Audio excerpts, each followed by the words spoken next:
Beaver Towers, The Witch's Revenge by Nigel Hinton. Read by Nigel Lambert. Chapter 1. On an island in the middle of the sea, a long way from anywhere, a small beaver was rocking up and down on a swing. His name was Baby B. If you could have looked down on the island at that moment, you would have shouted, "Look out, Baby B! There's something horrible coming just over the hill! Quick, run away!" But you weren't there.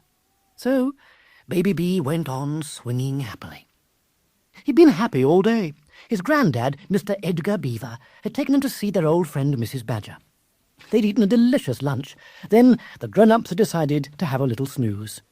So Baby B went into the garden to have a swing. He loved to swoop up and down as high as he could, and while he was swinging, he always made up songs. Today's song went like this. Zoom, zoom, buzz, wee, I am flying like a bee. Zoom, zoom, buzz, why am I being like a fly? The zoom, zoom, buzz, wee bits were for when he was going forwards. The other bits were for when he was going backwards. Sometimes Baby B stopped singing and shouted, "Look at me, Robin! I'm as highest as you!" The robin was sitting on a branch above the swing. He liked it best when Baby B was singing because he could whistle along to the tune. Baby B stopped singing and put all his effort into making the swing go higher. He pumped his little legs backwards and forwards, and the swing climbed up and up. "Look at me, Robin!" he shouted. "I'm as highest as—" And then he stopped. His mouth fell open with fright, and his eyes nearly popped out of his head. Something that looked like a huge brown snake was wriggling down the hill behind Mrs. Badger's house. It was moving very fast, nearer and nearer, and it was enormous. Already its head was near the house, and its body stretched all the way back to the top of the hill. Suddenly, the head of the snake came round the side of the house and started moving across the grass towards the tree. As it came nearer, Baby B saw that it wasn't a snake at all. Something was pushing the earth up out of the ground. "Help! It's an earthquaker!" he shouted. The tree began to tremble, and there was a horrible hissing and rumbling. Baby B hung onto the swing and squeezed his eyes shut. A nasty smell, like bad eggs and drains, floated up to his nose. The noise faded away, and the shaking stopped. Baby B's heart was beating fast, and the horrible smell was making him feel sick. When he opened his eyes, the long line of earth stretched right underneath the swing and away into the forest behind him. He jumped off the swing and started running to Mrs. Badger's house. Suddenly, he felt something wet and squelchy under his feet. He stopped and looked. Thousands of pink, slimy worms were wriggling and squirming their way up out of the earth. "Help! Wigglers!" shouted Baby B, and he jumped and hopped and skipped his way to Mrs. Badger's front door. He burst into the parlour, shouting and screaming. "Wake up! Wake up! It's an earthquaker and wigglers! Look out! They're coming!" He jumped into Mrs. Badger's lap and hid his head under her apron. Chapter 2. Mrs. Badger and Mr. Edgar woke up with a start. What? What? Mumbled Mr. Edgar. "Baby B, what are you doing?" said Mrs. Badger, and she lifted up her apron. Baby B couldn't speak. He pointed outside and then pulled the apron down over his head again. "Baby B, stop this silliness," said Mrs. Badger, and she lifted him off her lap and stood him on the floor. He still couldn't speak, but he took Mr. Edgar's paw and pulled him to the door. "Well, I'll be blowed," said Mr. Edgar, when he saw the long line of earth and the thousands of worms. "It was an earthquaker, Grandpa," Baby B said, finding his voice at last. "I was just doing swinging, and I think it was a snake, and it tried to get me, but it missed. Then all of them wigglers came and started wiggling, and they were all squelchy when I treaded on them." "Oh, dear me, An earthquake? Mrs. Badger gasped. Now, hold your horses, you two, Mr. Edgar said, as he stepped out of the door to have a closer look. We've never had an earthquake on the island. Besides, they make holes in the ground, but this looks as if... He bent down and picked up some of the loose earth. This looks as if something has gone along under the ground and pushed up the earth. Perhaps it was a mole, said Mrs. Badger. I don't think so, said Mr. Edgar. Moles only make little hills. I can't think of any animal that could do this. Mr. Edgar scratched his head. I wonder how far it stretches. What's that horrible smell? Whatever it was must have choked the worms, as well as giving them a dratted fright. But it didn't give me a dratted fright, Baby B said. Oh, Baby B, how many times have I told you not to use that word? Oh, really, Mr. Edgar, you shouldn't encourage him. Sorry, Mrs. Badger. Just slipped off my tongue. Won't happen again, Mr. Edgar said, and then he quickly changed the subject.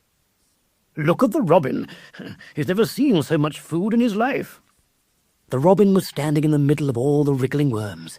He was turning his head from side to side, as if he wasn't sure where to start.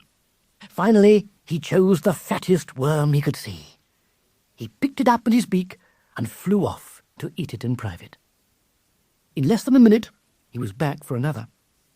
Hold on, Sergeant Robin, Mr. Edgar said. Your eyes are bigger than your tummy. I don't want you getting fat. I've got an important job for you to do. The robin looked sadly at all the tempting worms, then flew onto Mr. Edgar's shoulder. Now, listen, Sergeant. I want you to fly off and follow this line of earth. I must know where it comes from and where it goes to. Understand? The robin bobbed to show that he knew what to do, then flew off. They watched him until he reached the top of the hill and disappeared behind it. Well, said Mrs. Badger, while we're waiting, we may as well go inside and have our cup of something. Baby B sat on the window seat so that he could watch out for the robin. Mr. Edgar said he'd make the tea, so Mrs. Badger sat in her rocking chair. In a couple of minutes, Mr. Edgar came back with tea for himself and Mrs. Badger and a glass of milk for Baby B. I took the liberty of cutting 3 slices of your wonderful chocolate cake, Mr. Edgar said. I hope you don't mind, Mrs. Badger. Not at all, she replied. I made it specially when I knew you were coming. Be careful not to drop crumbs, Baby B. Baby B sat with his plate on his lap and made sure that not a single crumb was wasted. Well, Mr. Edgar, what do you make of it all? Asked Mrs. Badger when they'd finished their drinks and cake. Delicious as ever, Mrs. Badger, my dear. No, I mean the earth and the worms. Ah, that, said Mr. Edgar. Well, I don't want to say too much before I hear what the robin has found out, but if it turns out to be what I think it is, I'm afraid we've got trouble on our paws. Mr. Edgar's voice was so serious that Baby B ran over to sit on Mrs. Badger's lap. He looked at his paws to see if there was any trouble on them. I'm not scared, he said, but he was. Chapter 3. All the worms had gone down to the ground by the time the robin got back. He looked so disappointed at missing such a lovely feast that Mrs. Badger gave him a small slice of cake instead. He pecked away at the cake and told them what he'd seen.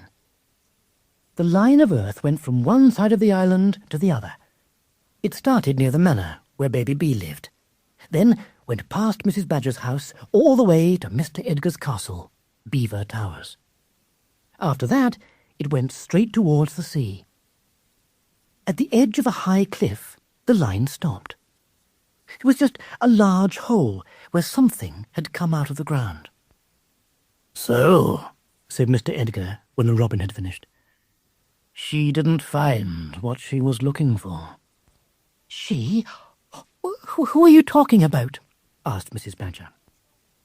Mr. Edgar took a deep breath and said quietly, I think we have had a visit from Owen. Owen! Oh, no! Gasped Mrs. Badger, and she looked at the window as if the terrible witch might be outside at that very moment. Is she come to hurting us, Grandpa? Baby B whispered, and his big eyes began to fill with tears. Fiddlesticks, Mr. Edgar said, and lifted the little beaver onto his lap. Now, don't you worry your head about Owen. You heard what Sergeant Robin said. If it was her, she's come out of the ground and gone flying off somewhere else. Why did you think it was her? Baby B said. Oh, just putting two and two together. It was that horrible smell, mostly. It reminded me of the smell she'd left behind at Beaver Towers. It's the kind of smell that comes from the world of blackness. No wonder those poor worms had to come up for air. You're right, said Mrs. Badger. I knew I'd smelled it before. It was the night all those growlers jumped on the fire. They shivered as they remembered that night. The witch Owen had come to try and capture Beaver Towers so she could live there as queen. She had caught nearly all the animals, and she was going to make her growlers throw them on a big fire. Then, at the last moment, her plan had gone wrong. She'd been called back to the world of blackness, and all the growlers had jumped on the fire and died. Will the growlers come back? Baby B asked. No fear, said Mr. Edgar. They're all burned up forever, and good riddance to bad rubbish. But Owen, Mrs. Badger whispered. Ah, no, she's a different kettle of fish. She must still be furious about what happened. Witches don't like having their plans ruined. I dare say she'd like to get her evil claws on the person who stopped her from getting control of Beaver Towers. Me? Said Baby B. No, laughed Mr. Edgar. I don't mean you. If it had been anyone on the island, she wouldn't have gone away. No, she was looking for someone else. Someone who has been to the manor, and Beaver Towers, and here, to Mrs. Badger's house. Remember, the robin said the line only went near those 3 buildings. She was searching for Philip, Mrs. Badger said, and then looked at Mr. Edgar. I'm sure of it. I'm sure of it, too, Mr. Edgar said. Flip-ip! Baby B shouted, and jumped up and down happily. Hooray for Flip-ip! Even though he couldn't say his name properly, Philip was the best friend Baby B had ever had. The young boy had been brought to the island by mistake when one of Mr. Edgar's spells had gone wrong. It was he who had stopped Owen and saved everyone from the fire and the growlers. When Philip had gone home again, Baby B had been very sad. Every day he wished they could have some more adventures together. Flip-ip's coming! Baby B shouted. And he's going to bonk his silly old Owen on the head! Hooray! Shh, Baby B. Your grandpa doesn't mean that Philip is coming. He means that Owen has gone to look for him. That's it, isn't it, Mr. Edgar? Said Mrs. Badger. Afraid so. And if she finds him, he's going to be in great danger because he rescued us. Baby B stopped jumping up and down and looked at his grandfather. Can't we rescue him? He said. Easier said than done, young'un, Mr. Edgar replied. Grandpa, we've got to. He rescued us, so we've got to rescue him, or it's not fair. Baby B's right, Mrs. Badger said. Philip did us a favour. We must help him if he's in danger. I know, Mrs. Badger, but how? Do it like you done before, said Baby B. Send the cloud. Good idea, young'un. I'll beetle back to Beaver Towers and get the magic going. Let's just hope we're not too late. Now that Owen knows he's not here, she'll be looking everywhere. And if she finds him... Mr. Edgar stopped and stood up. "Get my coat, will you, Baby Bee? There's no time to lose." Chapter 4. The thunderstorm started as soon as Philip left school. He stood under a large tree when the rain got really heavy. Lightning lit up the dark sky, and the thunder boomed and rumbled along the wet street. Suddenly he remembered that lightning sometimes hits trees. He ran out from under the tree and kept running until he got to the baker's shop. He stood in the doorway, and drops of water ran down his face from his soaking hair. He watched the cars splashing through the puddles. Now he was safe, Philip began to enjoy the storm. The wind was blowing the rain in sheets. Flashes of lightning crackled down. The thunder made the whole road jump. It was one of the best storms he'd ever seen. It was almost as wild as the one Owen had sent, so that the growlers could attack Mrs. Badger's house. He thought about how the growlers had nearly caught him. He could almost see their evil eyes and snapping yellow teeth. A drop of rain ran down his neck. He shivered. Owen, the growlers, Beaver Towers, it all seemed so far away. He would love to see Mr. Edgar and Mrs. Badger, and how he missed Baby Bee. He wished he could go back there for a few days, but most of all, he wished his mother and father would believe him about Beaver Towers. When he got back home after his adventures on the island, there had been terrible trouble. He'd been missing for 3 whole days, and his parents had been out of their minds with worry. As soon as he started to tell them what had happened, he knew how strange it must sound, being carried off to an island on a kite, helping animals to fight horrible monsters called growlers, meeting a boy who looked like him, and then finding out it was really a witch. No wonder they hadn't believed him. They'd got angry and told him to stop telling lies. Then, when he'd kept on telling the same story, they'd taken him to see the doctor. But the doctor had said that there was nothing the matter with him, and that it was best to forget all about it. Everybody said it had just been a dream. But Philip knew it had been real and true as anything. When the storm stopped, Philip left the doorway and walked home. The clock outside the station said nearly 5 o'clock. He was late. He began to run. When he turned into his road, his father's car was parked outside the house. There was a boy standing next to the car. Philip wondered if it was one of his friends. He looked up and down the road carefully. There was no traffic, so he crossed. When he looked towards his father's car again, the boy had gone. Philip ran along the pavement to his house. There was no sign of the boy. He opened the garden gate and noticed a faint smell of something horrible. Perhaps the rain had blocked up the drains. He went round the side of the house and opened the kitchen door. His father and mother were sitting at the table. "Hello," Philip said. "You're home early, Dad." "You're late. Where have you been?" his mother asked, and she looked angry. Philip started to tell them about the storm and how he'd stood in the baker's doorway. "We want the truth," his father said, standing up quickly and walking towards Philip. "It is the truth. It was a terrible storm, and—" "I know about the storm, but what I want to know is why you weren't at school this afternoon." "I was, Dad." "Don't tell me lies," his father shouted. "I saw you in town. I looked out of my office window and you were walking along the pavement. I opened the window and called you, and you ran away. Now, what were you doing?" "It wasn't me. I was in school, honest." "Philip, I want the truth." "It is the truth. It is. Ask Miss Copple. She'll tell you. She read us a story, and then we did history. It was all about the Romans. Ask Miss Copple."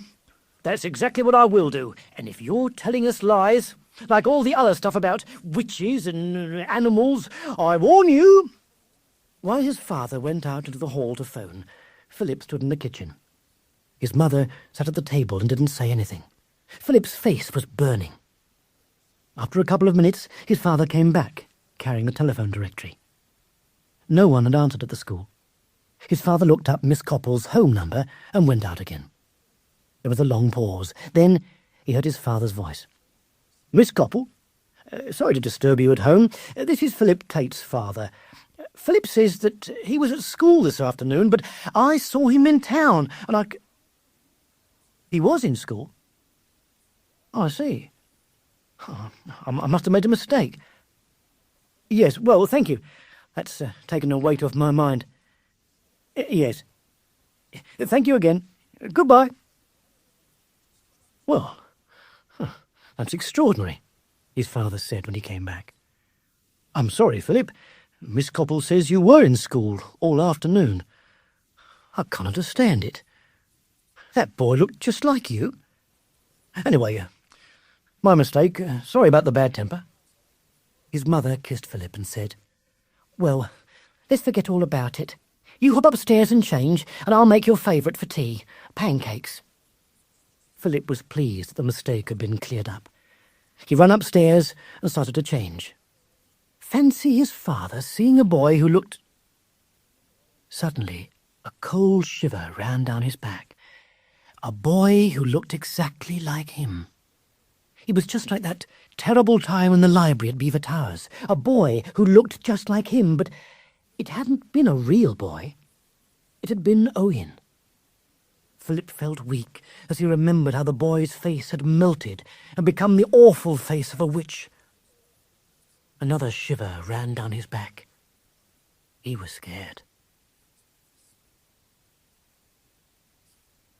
Chapter 5. Philip pulled his clothes on quickly and ran downstairs before he could become more scared. His mother was making the pancakes, and his father was out in the garden talking to Mr. Tibbs next door. Philip read a comic. Well, a lot of strange things are going on today, his father said as he came in and sat at the table. Mr. Tibbs has just shown me a big hole in his garden. It's so deep you can't see the bottom. It looks just as if something has pushed its way up out of the ground. How did it happen? Philip's mother asked as she served the pancakes. No idea. Mr. Tibbs says he wasn't there this morning. It must have happened sometime during the day. I've never seen anything like it. As soon as Philip had finished his tea, he ran outside and climbed up the fence to look over into Mr. Tibbs' garden. There was the hole, right in the middle of the lawn.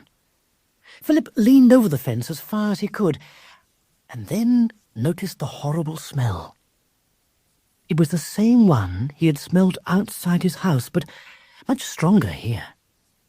It made him feel sick, and somehow it reminded him of something. He went back inside to talk to his father, but he wasn't there. He's gone back to the office to do some work he should have done this afternoon, his mother explained. There isn't half a horrible smell outside, Mum. Is there, dear?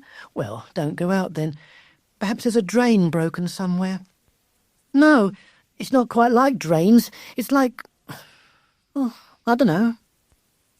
Philip sat in the front room and tried to read his comic, but he kept thinking about the smell. Where had he smelt it before? It came to him in a flash, and he dropped the comic in fright. It was the smell of Owen. The whole of Beaver Towers had smelt of it that night she was there. He ran into the kitchen, shouting, Mum! Mum! What is it? It's not drains. It's Owen. It's what? Owen, you know, the witch, the one I told you about. She came to Beaver Towers and... Philip, stop it. But, Mum, it's true. And that boy Dad saw wasn't me. It was her. Philip was shouting, and he could feel tears of fear filling his eyes. His mother grabbed his shoulders and shook him. Stop that nonsense at once, Philip. I've told you before not to keep on telling those lies. You're just a naughty boy. The telephone rang, and his mother let go of him and went to answer it. Philip looked out of the kitchen window. The hole, the storm, the smell. The boy who looked like him. It had to be Owen. She was here in the town looking for him. Perhaps the boy he'd seen outside his house had really been her. Why was she here? What was she going to do to him? His mother came back into the room. Philip tried to say something, but she raised her hand and said, Now, no more. I'm warning you. If I hear another one of your silly lies, I shall get really angry." Philip closed his mouth, and his mother went on. "That was Mrs. Jessup on the phone. She's not very well, and she's asked me to go over there and do a few things for her." Philip watched as his mother put on her coat. "Can I come, Mum?" "I'd rather you didn't, Philip. You know how ill she is. She doesn't want any noise." "Oh, please, Mum, let me. I don't want to stay here all by myself. Oh, please, Mum. Owen might come." As soon as he said it, he knew it was a mistake. "That settles it. I warned you. You stay right here, my lad, and not another word out of you." She took some food out of the fridge and put it in her basket. Philip followed her to the front door. "Mum," he said. "No." She opened the door and stepped outside. "Perhaps this will teach you not to tell lies," she said. "You can stay by yourself for half an hour and think about what I've said." She pulled the door closed behind her. Philip heard her footsteps go away down the path. The garden gate clanged, and she was gone. He was alone in the house. Chapter 6. He wanted to cry. Half an hour. Anything could happen. Owen could come, and now there was no one to stop her. Perhaps she was outside, watching the house. He bolted the front door and ran through to the kitchen and locked the back door too. He was just about to sit at the table when something scratched on the back door. He froze and waited. Scratch, scratch. There it was again. Scratch, scratch. Something was trying to get in from the garden. The scratching came again, followed by a bark. That wasn't Owen. It sounded like Meg's. He ran to the door and unlocked it. Meg's bounded into the room, wagging her tail. "Meg's! Oh, Meg's, you good dog!" he shouted, and patted and hugged her. "Good old Meg's! You'll stay with me, won't you?" Meg's barked and ran round the table, then came back and licked his face and wagged her tail. Philip stood up and locked the door again. "Come on, girl," he said, and Meg's followed him into the front room. He sat in a chair and patted Meg's. "You believe me, don't you, girl? And you won't let old Owen get me, will you? You'll bark and growl at her until she goes away. Oh, please say you will." Meg's wagged her tail and looked at him with her lovely brown eyes. Philip was glad she was there, but he knew she wouldn't be much use if Owen came. His father always said that Meg's was such a softy that she would run away if a burglar tried to break into the house. She was the most gentle, lovable dog in the world, but she wasn't very brave. Oh, if only Mr. Edgar was here with his magic books. He would know what to do. Philip got up and crept over to the window. He pulled the curtain a bit and looked out. There was Mr. Nelson coming home from work. Perhaps he could run out there and ask for help. What an idea! He could just imagine what Mr. Nelson would say if he ran out shouting, "Help! There's a witch trying to get me!" The poor man would probably think he was mad. Mr. Nelson went into his house. There was another man walking down the road. Philip had never seen him before. Perhaps it was Owen. She could turn herself into any shape she wanted. The man walked past the house and went round the corner. How long had his mother been gone? 10 minutes? She'd said she'd only be gone for half an hour. Another 20 minutes to go. Perhaps she'd come back sooner. "Hurry up, Mum, please." Something wet touched his hand, and he jumped with fright. It was only Meg's, wanted to be patted. He stroked her head and kept looking out of the window. The street was empty now. Just a few cars parked down the road. Could Owen turn herself into a car? Philip started to laugh at the silly idea, but then he stopped. It wouldn't be very funny to be chased by a car. Besides, everything that had happened at Beaver Towers would have seemed silly if he didn't know that it was true. His friends said that magic was silly and the witches were silly. Well, they wouldn't think Owen was silly if they saw her. Not one little bit silly. She was evil and horrible and scaring, and she was real. And his parents said he was being silly when he told them he'd been carried across the sea on his dragon kite, but that was true too. If only he could do it now. If he could just run upstairs and take the kite and fly back to Beaver Towers and Baby B. But he couldn't. It didn't work without the little round cloud, and the only person who could send that was Mr. Edgar. Philip peeped out of the window again. No one there. Ring, ring! Philip nearly jumped out of his skin as the telephone rang. He stepped back and trod on Meg's paw. The poor dog yelped and ran across the room. "Sorry, girl. Oh, sorry, Megs," he said, and he patted her gently as he walked to the phone. Perhaps it was his mother or his father. He would tell them to come home quickly. He went into the hall and picked up the phone. "Hello," he said. There was silence at the other end. "Hello," he said again. Still no one spoke, and he suddenly became afraid. He knew who it was. Owen. He could almost feel her evil coming out of the phone. He slammed it down. His knees were shaking. She had rung to make sure he was there. He just knew it. She was coming. Somewhere outside. She was already coming towards the house. Chapter 7. Philip picked up the telephone directory. He turned the pages, looking for Mrs. Jessup's number. He would ring his mother and tell her he was ill. Tell her anything to make her come home. He just found the number when Meggs began to bark and growl. He dropped the book and ran into the front room. Meggs was at the window, barking at something outside. Philip peeped through the curtains. An old lady was standing on the other side of the road, looking straight at the house. She was dressed in a long black coat that went all the way to her feet. Her big black hat was pulled down over her eyes, and her whole face was in shadow. She stepped off the pavement, and the light shone on her face. Philip gasped. It was Owen. Meggs whined and ran away from the window to hide behind a chair. Philip dashed out of the front room and up the stairs. At the top of the stairs, he stopped and looked down at the front door. He heard the garden gate creak open. There was a long pause. Then the knocker banged on the door. He could see a dim shape through the glass.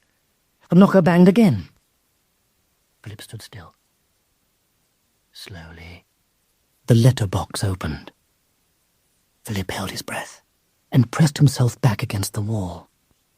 Long, bony fingers started to come through the letterbox. They moved around like the legs of a spider. Owen was trying to reach the lock. The whole hand was there now. Then the wrist.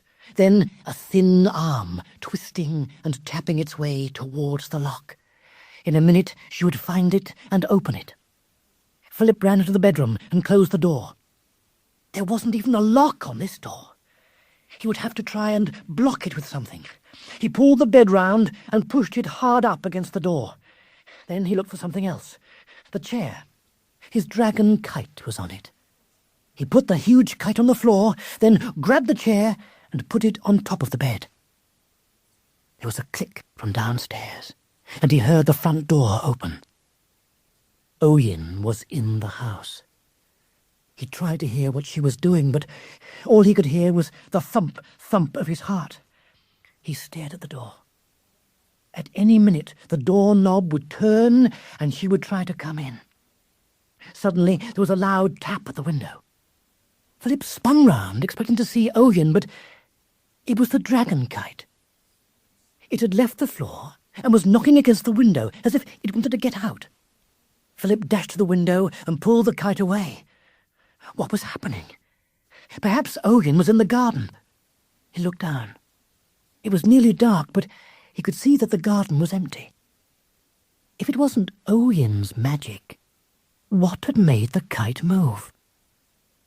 He looked up and saw it. The little round cloud, Mr. Edgar's magic cloud. There it was, bobbing up and down just above the window. The kite was pulling hard. It wanted to get out. It wanted to fly off with the cloud. And Philip could go with it. It would take him to Beaver Towers like last time. He would be safe. Quietly, Philip swung the window open. The kite pulled and tugged, and he had to hold it tight. It was so big that he would have to slide it out on its side. He pushed the window some more, and it banged loudly against the outside wall. There was the sound of footsteps running up the stairs. Owen had heard the noise and was coming. Philip glanced at the door, and he felt the kite slip out of his hands. When he looked, the cloud and the kite had gone. He leaned out of the window and saw them already flying high above the house. "No!" he shouted. "Come back, kite! Come back!" The doorknob was beginning to turn. He could see the bed start to shake as Owen pushed on the other side of the door. The bed began to move as the door slowly opened. He climbed up the windowsill. It would be better to jump from the high window than let Owen get him. He felt a breeze blow his hair, and he looked up. The kite and the cloud were diving towards him. He looked at the door. Owen's hands were coming round the edge, and the bed was sliding. The wind grew stronger. It was almost pulling him out of the window. The kite was coming. He reached up and grabbed hold of it as it passed. His feet left the window-sill, and he closed his eyes. The wind blew, and he could hardly breathe. He heard a horrible scream as Owen burst into the room. Then he felt himself rushing up and up. When he opened his eyes, he was already too high to see which house was his. The whole town was just a group of twinkling lights below him. He was safe. Chapter 8. The kite flew higher and faster than the first time it had taken him, and Philip wasn't afraid. The cloud knew the way to go, and the kite would carry him safely. After a while, the long tail of the kite wrapped itself round him. He knew that was the sign for him to rest his arms. He let go of the wooden crosspiece. The tail tightened round him comfortably, and he swung gently under the kite. He closed his eyes and let the kite rock him to sleep. When he heard the whisper of waves, he opened his eyes, but it was too dark to see. Then the moon broke through a dark band of cloud. Far, far below, the sea danced and shimmered in the silvery light. Philip watched the patterns of light shake and shiver on the water until his eyes grew heavy and tired. The next time he woke up, it was morning. The sun was shining in a clear blue sky. He reached up and held onto the kite. The long tail unwrapped itself from round him and fluttered up to hop and skip in the breeze. In less than an hour, Philip caught sight of the islands. There was the large one that looked like the letter N, and by its side the small one that looked like an O. The kite began to glide down towards the large island. The lower it flew, the more Philip could see. There was the forest, and there were the mountains. And there, standing on a rock, was Beaver Towers. "I'm back!" Philip shouted as the kite glided in a big circle round the castle. The little round cloud turned and flew off across the forest. The kite followed. Lower and lower they flew until Philip's feet were nearly touching the tops of the trees, and then, below him, he saw Mrs. Badger's house at the edge of the forest. "Whee!" Philip yelled in excitement as the kite dived towards the garden. When he was nearly touching the ground, Philip let go. He looked up and saw the kite and the cloud already flying away. "Flip-ip!" a funny little voice squeaked from behind him. Philip turned round, and there was Baby B high on his swing. As he ran towards the tree, Philip could see what Baby B was going to do. "No, Baby B!" he shouted. "Don't jump!" But it was too late. The little beaver had let go of the swing and was flying through the air, shouting, "Flip-ip!" Philip held out his arms, but Baby B was coming too fast. The next moment he was lying on the grass with all the wind knocked out of him. "Ow!" he said, rubbing his tummy. "Crumbs," said Baby B, rubbing his head. "Your tummy isn't half hard, Flip-ip." So's your head, Baby B. Baby B put his paw in front of his mouth and started to giggle. Soon they were both rolling around, laughing and hugging each other with happiness. When they'd calmed down a bit, they went into the house. Baby B explained that Mrs. Badger and Mr. Edgar had gone to wait for Philip at Beaver Towers. "But I knowed you will come here." Baby B said. "How did you all know I was coming?" asked Philip. "Easy. Grandpa sended the cloud because I saw Oyen and she was an earthquaker. And I was on my swing, and then all the wigglers came, and so we knew, and Grandpa did his magic, and if you see a biggest snake, but it's not a snake, it's really an earthquaker, then it's Oyen." Philip got Baby B to sit down quietly and explain it all slowly. "I understand," Philip said at the end. "Well, Mr. Edgar was right. I was in danger. And if he hadn't sent the cloud, I dread to think what might have happened." "Oh, drat me," said Baby B suddenly.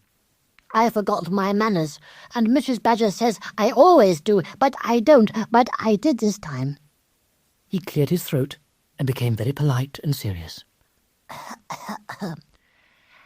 "I expect you are very hungry and thirsty. Would you like a nice cup of something?" Philip had to laugh. He knew who had taught Baby B to say this. The little beaver looked and sounded just like dear old Mrs. Badger. "Why, Baby B," said Philip in the same polite way. "That would be very kind of you." "Don't mention it. Only I mustn't put the kettle on in case I tread in the fire." Philip filled the kettle and put it on the fire. Baby B rushed round the kitchen getting things ready. He made one or two mistakes, like putting the milk and sugar in the teapot, but at last the tea was made and poured. Philip carried the cups into the parlour, and Baby B followed with 2 plates of chocolate cake. "Be careful not to drop crumbs, Flippip," Baby B said, handing over one of the plates. "Oh, drat," he added, as his own plate fell on the floor, spilling cake everywhere. By the time Baby B had picked up all the pieces and tried to press them together again, Philip had finished eating his slice. He took his cup of tea and sat on the window seat. He looked out at the garden and saw the line of earth that Oyen had pushed up. It was so good to be back here, but perhaps it wasn't as safe as he'd hoped. Oyen had already been here looking for him. He had a horrible feeling that it wouldn't be long before she came back again. Chapter 9. Baby B was asleep in his chair when Philip saw the robin land on the apple tree. Philip ran out of the cottage door, and the robin flew onto his shoulder and pressed his warm feathers against his neck. "Hello, Robin," Philip said. "I'm so glad to see you again. Is Mr. Edgar coming?" The robin bobbed and flew off towards the fields. Philip followed him to the end of the garden and saw Mr. Edgar's old open car coming along the path from the forest. Mr. Edgar was sitting in the driver's seat, and Mrs. Badger was by his side. The car bumped slowly along, clattering and clanking as loudly as ever. Philip could see the 3 hedgehogs, who always pushed the car, and he could hear them shouting, "Heave-ho!" There was a slight slope down towards the house, and the car started to roll a bit faster. The hedgehogs stopped pushing and jumped on the back bumper for a ride. Suddenly, Mr. Edgar saw Philip. "Young one!" the old beaver shouted, standing up on his seat. "Splendid! You made it back then." He was just about to say something else when the car hit a small bump.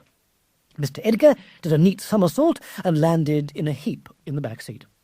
Poor Mrs. Badger found herself in charge of a car that was rolling straight towards her front door. She grabbed the steering wheel and twisted it. The car made a sudden swerve away from the house and started heading towards a large tree. Mrs. Badger screamed and put her paws over her eyes. "The brake, Mom! Press the brake!" yelled Mr. Edgar. Mrs. Badger took one paw away from her face and pressed the horn. The horn was still honking when the old car rolled gently into the tree. Mr. Edgar who had just stood up on the back seat, did another somersault. This time it was forwards, and to his great surprise, he suddenly found himself in the front seat again. His large driving goggles were wrapped round his legs, but he was pleased to find that he was holding the steering wheel. "There you are, Mum, safe as houses," he said. "Told you there was nothing to worry about." "Mr. Edgar, Mrs. Badger, are you all right?" Philip asked, as he ran up to the car. "What? Splendid. Never better. Well, I would be if I could get me dratted legs out of these dratted goggles," Mr. Edgar gasped. He pulled the goggles up until they were wrapped round his tummy. "Ah, that's better," he said as he jumped out. He ran round to the other side of the car and opened the door politely. A very shaken Mrs. Badger tottered out of the car. "Topping drive, eh, Mrs. Badger? Nothing like it, eh?" he said. Mrs. Badger shook her head. No, Mr. Edgar. I think I can safely say there is nothing like it. Thank goodness. Philip, my dear, I'm so glad you're back." She gave Philip a little kiss on his cheek and then limped towards the house. "Oh, well," sighed Mr. Edgar. "Some people just don't take to all this newfangled speed. Anyway, no real damage done, either to the passengers or to the car. Stout old bus, isn't she? Not a scratch on her," he said, looking at where the car had bumped into the tree. "Good heavens, though, where are the mechanics?" Philip found the three hedgehogs rolled up into balls behind the car. With a little coaxing, he got them to unroll. "Hello, Mick. Hello, Anne. Hello, Nick," he said, as they stood up and dusted their oily overalls. Hello. They said, as they ran to look at the car. They patted the bonnet and started to polish the sides. Poor Doris, they said. Oh, poor Doris. Are you all right? I see they still love the car, Philip laughed. "The mechanics? Oh, they're as mad as March hares about her. Polish, polish, rub, rub. They even sleeping on her. Yes, they do. Bring their blankets down and tuck themselves up in the back seat. They say it's so she won't get lonely at night. Anyway," Mr. Edgar said, taking Philip by the arm and leading him towards the house. "What about you, young man? Good journey? Did you have a visit from our old enemy, Owen?" "Oh, yes. And she nearly got me. If you hadn't sent the cloud—" "Well, I guessed something was up. Now, come inside and tell me all about it." Chapter 10. They all went into the parlour, and Philip told them the whole story. When he got to the bit where Owen tried to get into the bedroom, Baby B was so scared that he hid under Mrs. Badger's apron. "Well, you really had a close shave, I must say," Mr. Edgar said when Philip finished. Too close, Philip said. Why did she go to my home, Mr. Edgar? What does she want? "I expecting she was angry." whispered Baby B, coming out from under the apron. "Quite right, young beaver," said Mr. Edgar. "She was angry, and no wonder. Our friend Philip ruined her plans to get Beaver Towers. I don't suppose her master was too happy about that." Who is her master? Philip asked. "The Prince of Darkness, young'un," Mr. Edgar replied in a low voice. "The Prince of Darkness. I'm surprised he didn't destroy Owen as soon as he found out she had failed in her job. My guess is that he only let her go on one condition." A dark shadow seemed to pass across the room, and everyone shivered. What condition? asked Philip. "Well, no sense in keeping the truth from you," Mr. Edgar said, patting Philip's hand. "She's out to destroy you. She's been here, and she's been to your home, and she won't stop until she's found you." There was a long, long silence. Mrs. Badger smiled gently at Philip to try and comfort him. Baby B's eyes filled with tears. Mr. Edgar gazed at the fire. "Where can I go?" Philip managed to say at last. "Go?" said Mr. Edgar. Well, who said anything about going? You're staying here, of course. When there's evil about, friends have to stick together. We've beaten Owen once, and we can do it again." Hooray! Shouted Baby B, sliding down Mrs. Badger's legs and running to Philip. I can help. I'm good at helping. "First things first, Baby B," Mr. Edgar said. "We've got to get organized. We'll need to have a proper warning if Owen comes. Now, that's your job, Sergeant Robin. Fly off round the island and tell all the birds to keep a sharp lookout for trouble. The minute any of them notices anything strange, they must sound the alarm." The robin flew out of the door at once. "The next thing," Mr. Edgar went on, "is to get everyone into Beaver Towers. There's plenty of room, and we'll all be a lot safer there. Philip, Baby B, attention."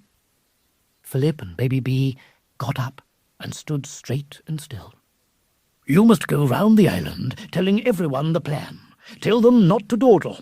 They must pack the things they need and be in Beaver Towers before the sun goes down this evening. Not a moment later, understand?" Philip and Baby B nodded. "While you're doing that, Mrs. Badger and I will go back to Beaver Towers and get things ready. Now, off you go, and take care. For all we know, Owen could be here at any minute." Chapter 11. Baby B had got better at running since the last time Philip had seen him. Philip could only keep up because the little beaver's legs sometimes went a bit too fast and tripped over themselves. Once, Baby B fell down and sat waiting for Philip to catch up. As he got nearer, he could hear Baby B saying, Yes, yes, no, yes, no. "What are you talking about?" Philip asked, glad of a chance to sit down and have a rest. I doing my plants. Baby B replied. "What does that mean?" It's my lesson, of course. Mr. Stripe says I got to do my plants every time I go out. "Who's Mr. Stripe?" He's my smelly old teacher. Only he's not really smelly, only when he makes us do millions work. "But why do you say yes or no?" Easy. If I can eat them, I say yes, but if they are poisonous, I say no. Look. Baby B pointed to some plants near Philip's feet. Yes, yes, yes, no, yes. "But they all look alike," Philip said. Baby B giggled. "Ha ha! You are funny, Flipip. I bet you don't do very good in your tests at school." "We don't have tests about plants. We only have tests about geography and things. Come on, we better get going." "What's geography?" Baby B asked, taking Philip's hand as they walked along. "Oh, maps and things." Baby B didn't even know what a map was, so Philip told him. Baby B was very interested, and he said that Philip ought to make a map of the island. The more Philip thought about the idea, the better it seemed.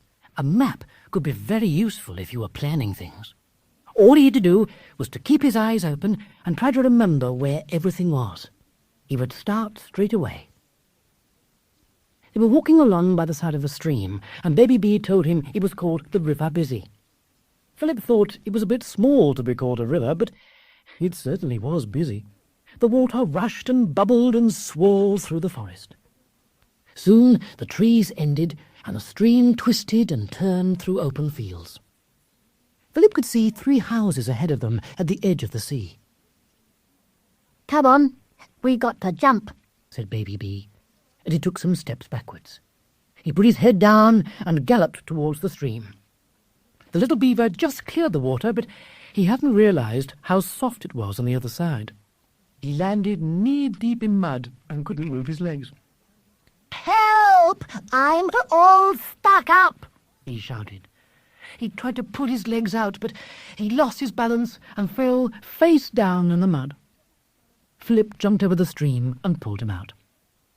"Pull, it's all smelly," Baby B said, trying to wipe the dirt off his face. Oh, drat. Look at my dungarees. If I go in the sea, it would be better. Come on.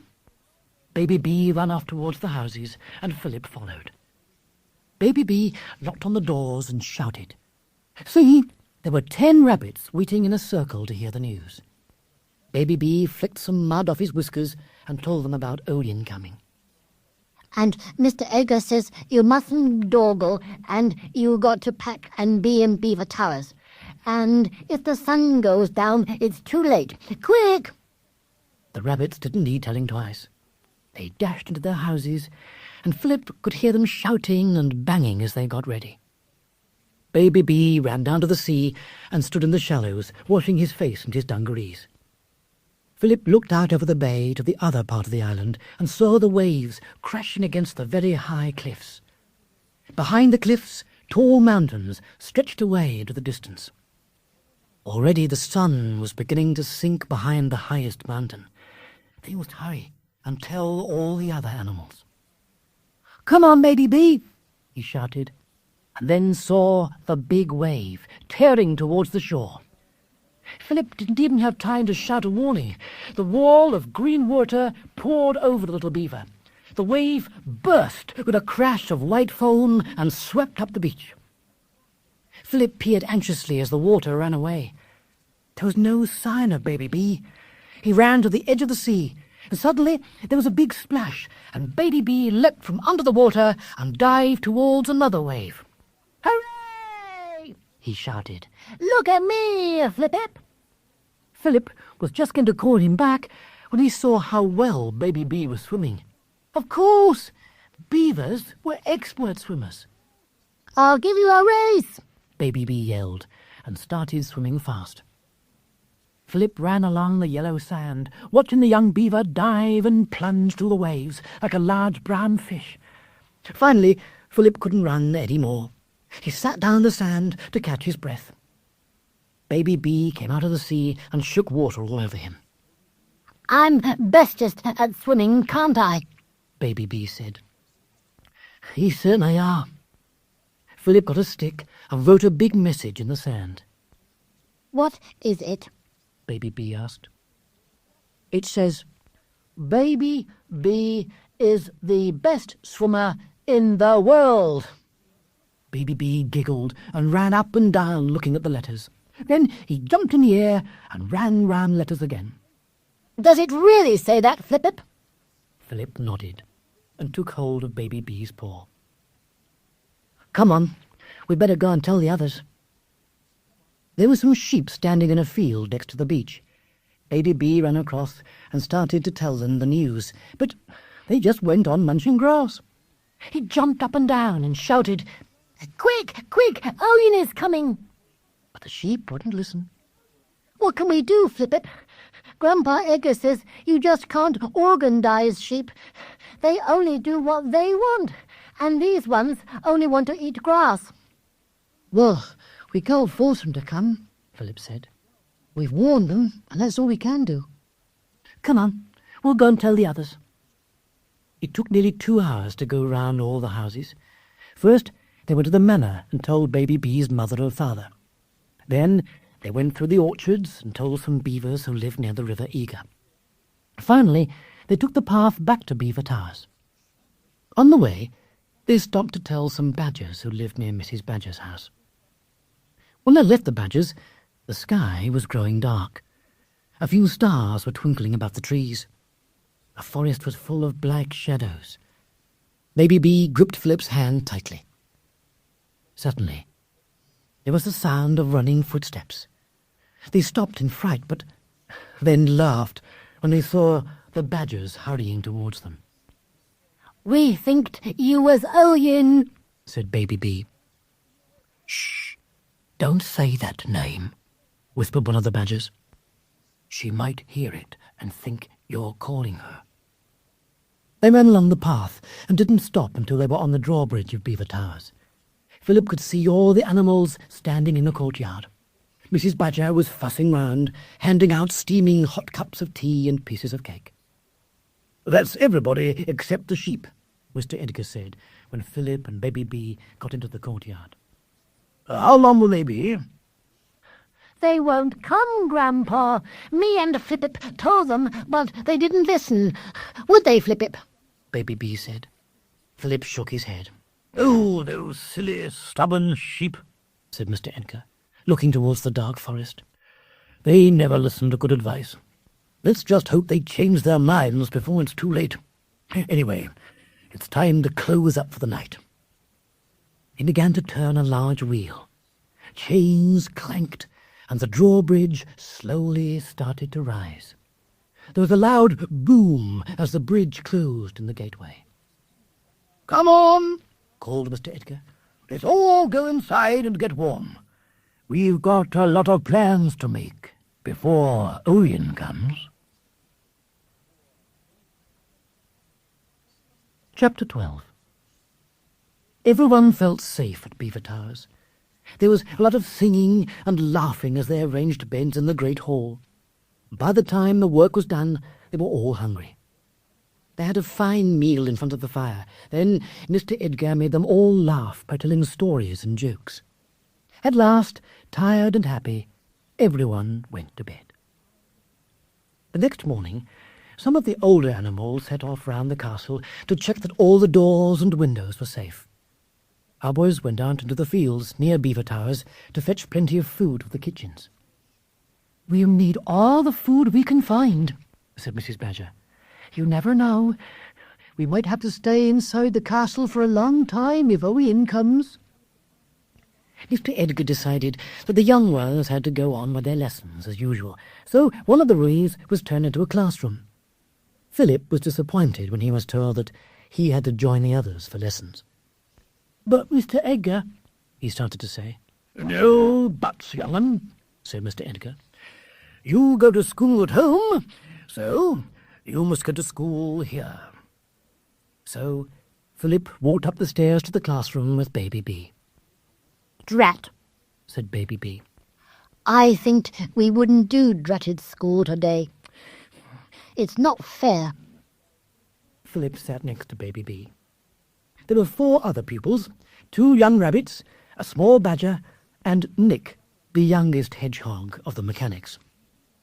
Mr. Stripe, the teacher, was a very old badger who had a deep, growly voice. "Right," growled Mr. Stripe. "Lessons will go on as usual, Owen or no Owen. First of all, we welcome a new animal. I mean, a new boy. I expect Philip is a hard worker, so we must show him how hard we can work. First lesson is tracks. Open your books at page 53. Philip opened his book and was amazed to see a page full of strange marks and splodges. Was this some kind of animal writing? "Now, who knows number 1? asked Mr. Stripe. All the animals put up a paw. Yes, Baby B. "Weasel," said Baby B. Very good. Number 2? Fox, said one of the small rabbits, and he shivered at the thought. Excellent. Number 3? Field mouse, said the badger. Very good. Number 4? Philip, you have a go, said Mr. Stripe, pointing to him. Philip peered at the funny marks. Baby B put his paw over his mouth and tried to whisper something, but Philip couldn't hear. Besides, it was no good pretending to know something if he didn't. So he looked at Mr. Stripe and told the truth. "I'm very sorry, Mr. Stripe, but I don't know this sort of writing." All animals started to giggle, and Nick nearly fell off his chair. I beg your pardon, Mr. Stripe said, and his voice was even more growly than before. I'm afraid I do not like silliness in my lesson. Now, answer the question. Philip could feel a blush creeping up his neck to his face. He didn't know what to say, and he was very glad when Baby B started to speak. Please, sir, Mr. Stripe. Flippip isn't being silliness. He doesn't do tracks and plans at his school, but he does geography and everything, and he's going to do a map of the island, aren't you, Flippip? You're good at maps, aren't you? Maps, said Philip. He's right, Mr. Stripe. I don't even know what tracks means. Is it like footprints? I mean, paw prints? A bit, I suppose, said Mr. Stripe, but much more difficult than that. Anyone can tell a paw print. Tracks are marks left when an animal brushes past a rock, or a tree, or a bush. It sounds very hard. I'm not even sure I could tell a paw print. I certainly can't tell plants like Baby B can. Oh, dear, said Mr. Stripe, scratching his head. Can't even tell a paw print? Not even plants? What a strange school you must go to. Never mind. Just pay attention and try to learn as much as you can. Philip tried and tried, but all the marks still looked like strange splodges. He was amazed at how clever Baby B and the others were. They could even tell if the animal that had left the track had been moving quickly or slowly. The next lesson, smells, was even harder. They all had to close their eyes and say what Mr. Stripe was holding up at the front of the class. Philip sniffed as hard as he could, but he couldn't smell a thing. Yet Baby B and the others were able to say things like, "An oak leaf that a snail has crawled on," or "the tail feather of a young thrush," and get it right every time. The lesson about plants was a bit easier. Philip listened and watched very hard as he tried to remember how to tell the difference between the plants. At the end of the lesson, there was a test. All the animals got their answers right. Then it was Philip's turn. Mr. Stripe held up 2 plants and asked Philip to name them. He looked carefully at the leaves and the flowers, then said, "That's cow parsnip, and that's fool's parsley." Everybody clapped their paws, and Philip felt proud. It was the first thing he'd got right all morning. Mr. Stripe gave him a gentle pat on the back and said, Well done. Now, which is the one you mustn't eat because it is poisonous? All the animals looked at Philip. He pointed to the fool's parsley. "Hooray for Flippip!" shouted Baby B. "3 cheers for Flippip!" They all gave 3 cheers, and even Mr. Stripe smiled. That was the end of school for the day. Philip and Baby B rushed off to see Mr. Edgar. They found him in the library, talking to the robin. Hello, you 2 whippersnappers, said Mr. Edgar. Sergeant Robin has just been out round the island. No sign of Olien yet, so we're safe for a while. The minute they see her coming, all the birds are going to fly up into the air to warn us. That's right, isn't it, Sergeant? The robin bobbed and whistled, as if to say, yes. Philip and Baby B sat on the floor next to Mr. Edgar's chair and told him about the morning's lessons. Mr. Edgar laughed gently when Philip told him he found the work very hard. I expect you do, young one, but I bet my old grey whiskers you can read and write better than any of them, even dear old Mr. Stripe. We animals find it very hard. You can read and write, though, can't you, Mr. Edgar? Indeed I can, but it took me years to learn. My father taught me how, and I'm starting to teach Baby B. He knows some of the letters, don't you? Baby B nodded.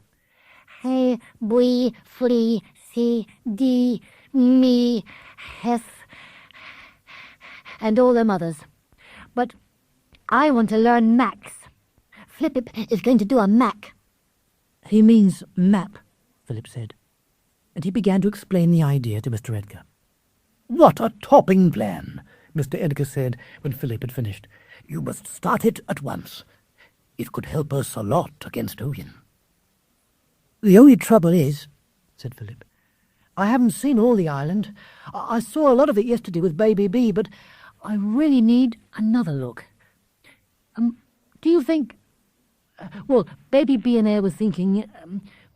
perhaps you could send for the kite and the cloud.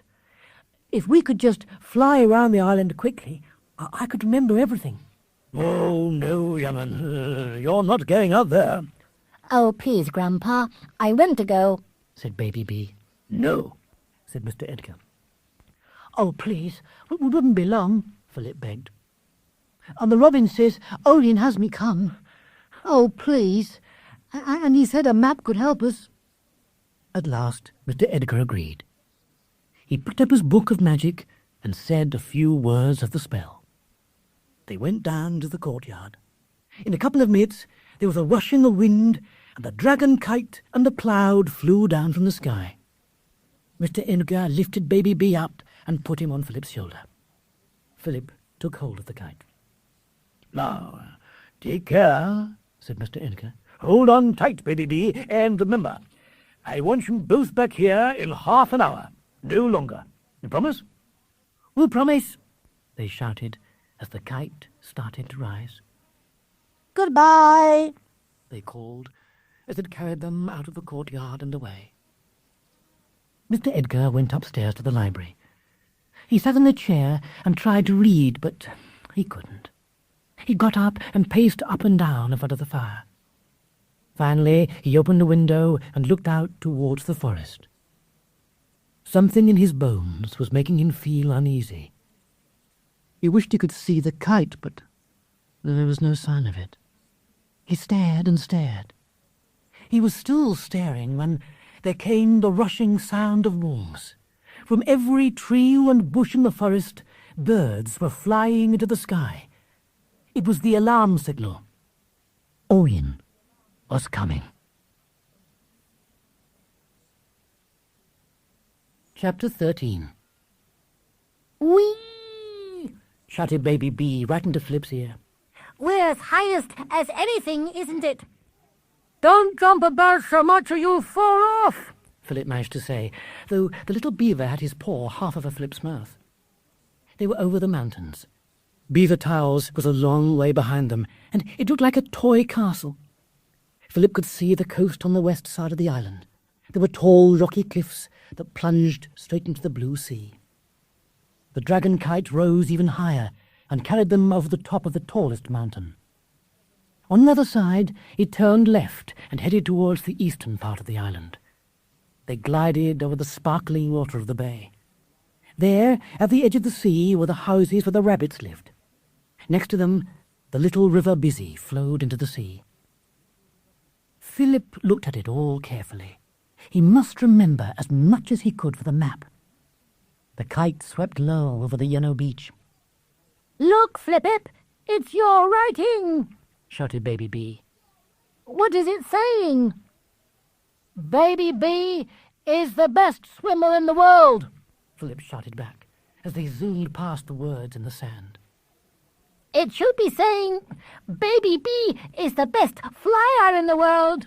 Baby B yelled, and then added, I can't fall in, can I?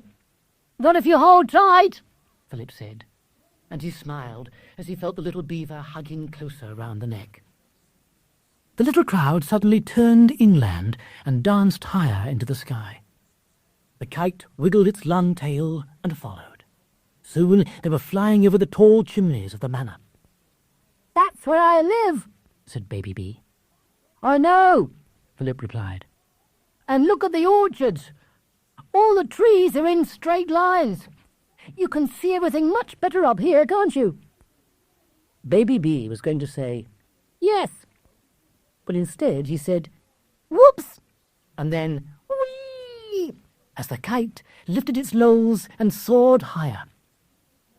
They were both still laughing at the funny feeling it gave them in their tummies when Philip saw the sheep. They looked like 6 balls of cotton wool, and they were running across the fields towards the forest. That's strange, thought thought Philip. They look as if they're scared. I wonder why. The next minute he knew. First, there was a loud screaming noise. He turned and looked. Thousands of seagulls were flying up from a small round island just off the coast. They flapped into the air and flew off towards the north. Then came a burst of wheels and birdsong from below. Every bird on the island was climbing into the sky. It was like a rainbow of feathers as birds of different colours flashed past them, chirping and twittering. Philip looked up. The birds were flying around high above the kite, and all the time the air was filled with their cries of alarm. Suddenly, the noise stopped. The birds dived towards the ground and disappeared into the trees. Philip looked down. Nothing was moving. Even the waves on the sea were still, as if they had been frozen. A cold wind whistled round the kite. Is it Owen? Whispered a frightened voice next to Philip's ear. It's just the alarm signal, Baby B. Don't worry. We'll tell the kite to take us home. But no matter how loudly Philip shouted, "Take us back to Beaver Towers!" the kite did not change direction. It flew on as if there was nothing wrong. "Please, cloud! Please, kite! Take us home!" shouted Philip. Nothing happened. Chapter 14. Philip looked round. There was still no sign of danger. Perhaps the kite and the cloud thought there was still time to show him the rest of the island. He hoped they were right. Below them was the River Eager. It was bigger than the River Busy, and it even split into two parts to flow into the sea. He would remember that for the map. They passed over some more fields and orchards. Then, at last, the kite turned west again. They were heading back to the castle. "Another 5 minutes, and we'll be home, Baby B!" Philip shouted. "Look, we're going to fly along the River Eager, across the forest, and then back to good old Beaver Towers." There was no reply. "What's the matter, Baby B?" No reply. Philip twisted his head. The little beaver was staring out towards the sea. His eyes were wide open with fear. A moment later, Philip saw what Baby B was looking at. High above the sea, an enormous black bird was hovering in the sky. It was looking down at them. Yellow and green fire shone in cruel eyes. Needles of light flashed with its long, sharp claws. For only a minute, the giant bird seemed to hang there. Then it tucked its wings behind its body and fell towards them like a huge rock. Faster and faster it came, nearer and nearer, bigger and bigger, and as it fell, it started to blur. The black wings changed into a flapping cloak. The claws turned to long, bony fingers. The beak became a pointed nose. It was Owen. A horrible mouth opened, and the sky was fooled with a terrible scream. Philip saw her sharp fingernails stretched towards his face. He closed his eyes. There was a jerk, and he felt the kite rush upwards. He opened his eyes, but he couldn't see. For a moment, he wondered if Owen's nails had ripped into him. Then he realized that his eyes were being pressed by warm, furry paws. "I can't see you, Baby B!" he shouted. Sorry, Said Baby B as he lifted his paws. I think we was falling. Philip felt the paws grab his ears instead. Not my ears, Baby B. Round my neck. Sorry. Philip looked down. Owen was rushing up again, nearer and nearer. At the last moment, the kite tipped forward and dived. Owen let her grab for one, but they shot past her too quickly. Help! Squeaked Baby B as the kite tumbled. Ooh. Moaned Baby B as the kite twisted and climbed back into the sky. Help, Flippip. It's millions wobbly up here. "All right. Try to climb down. Quick, before Owen comes."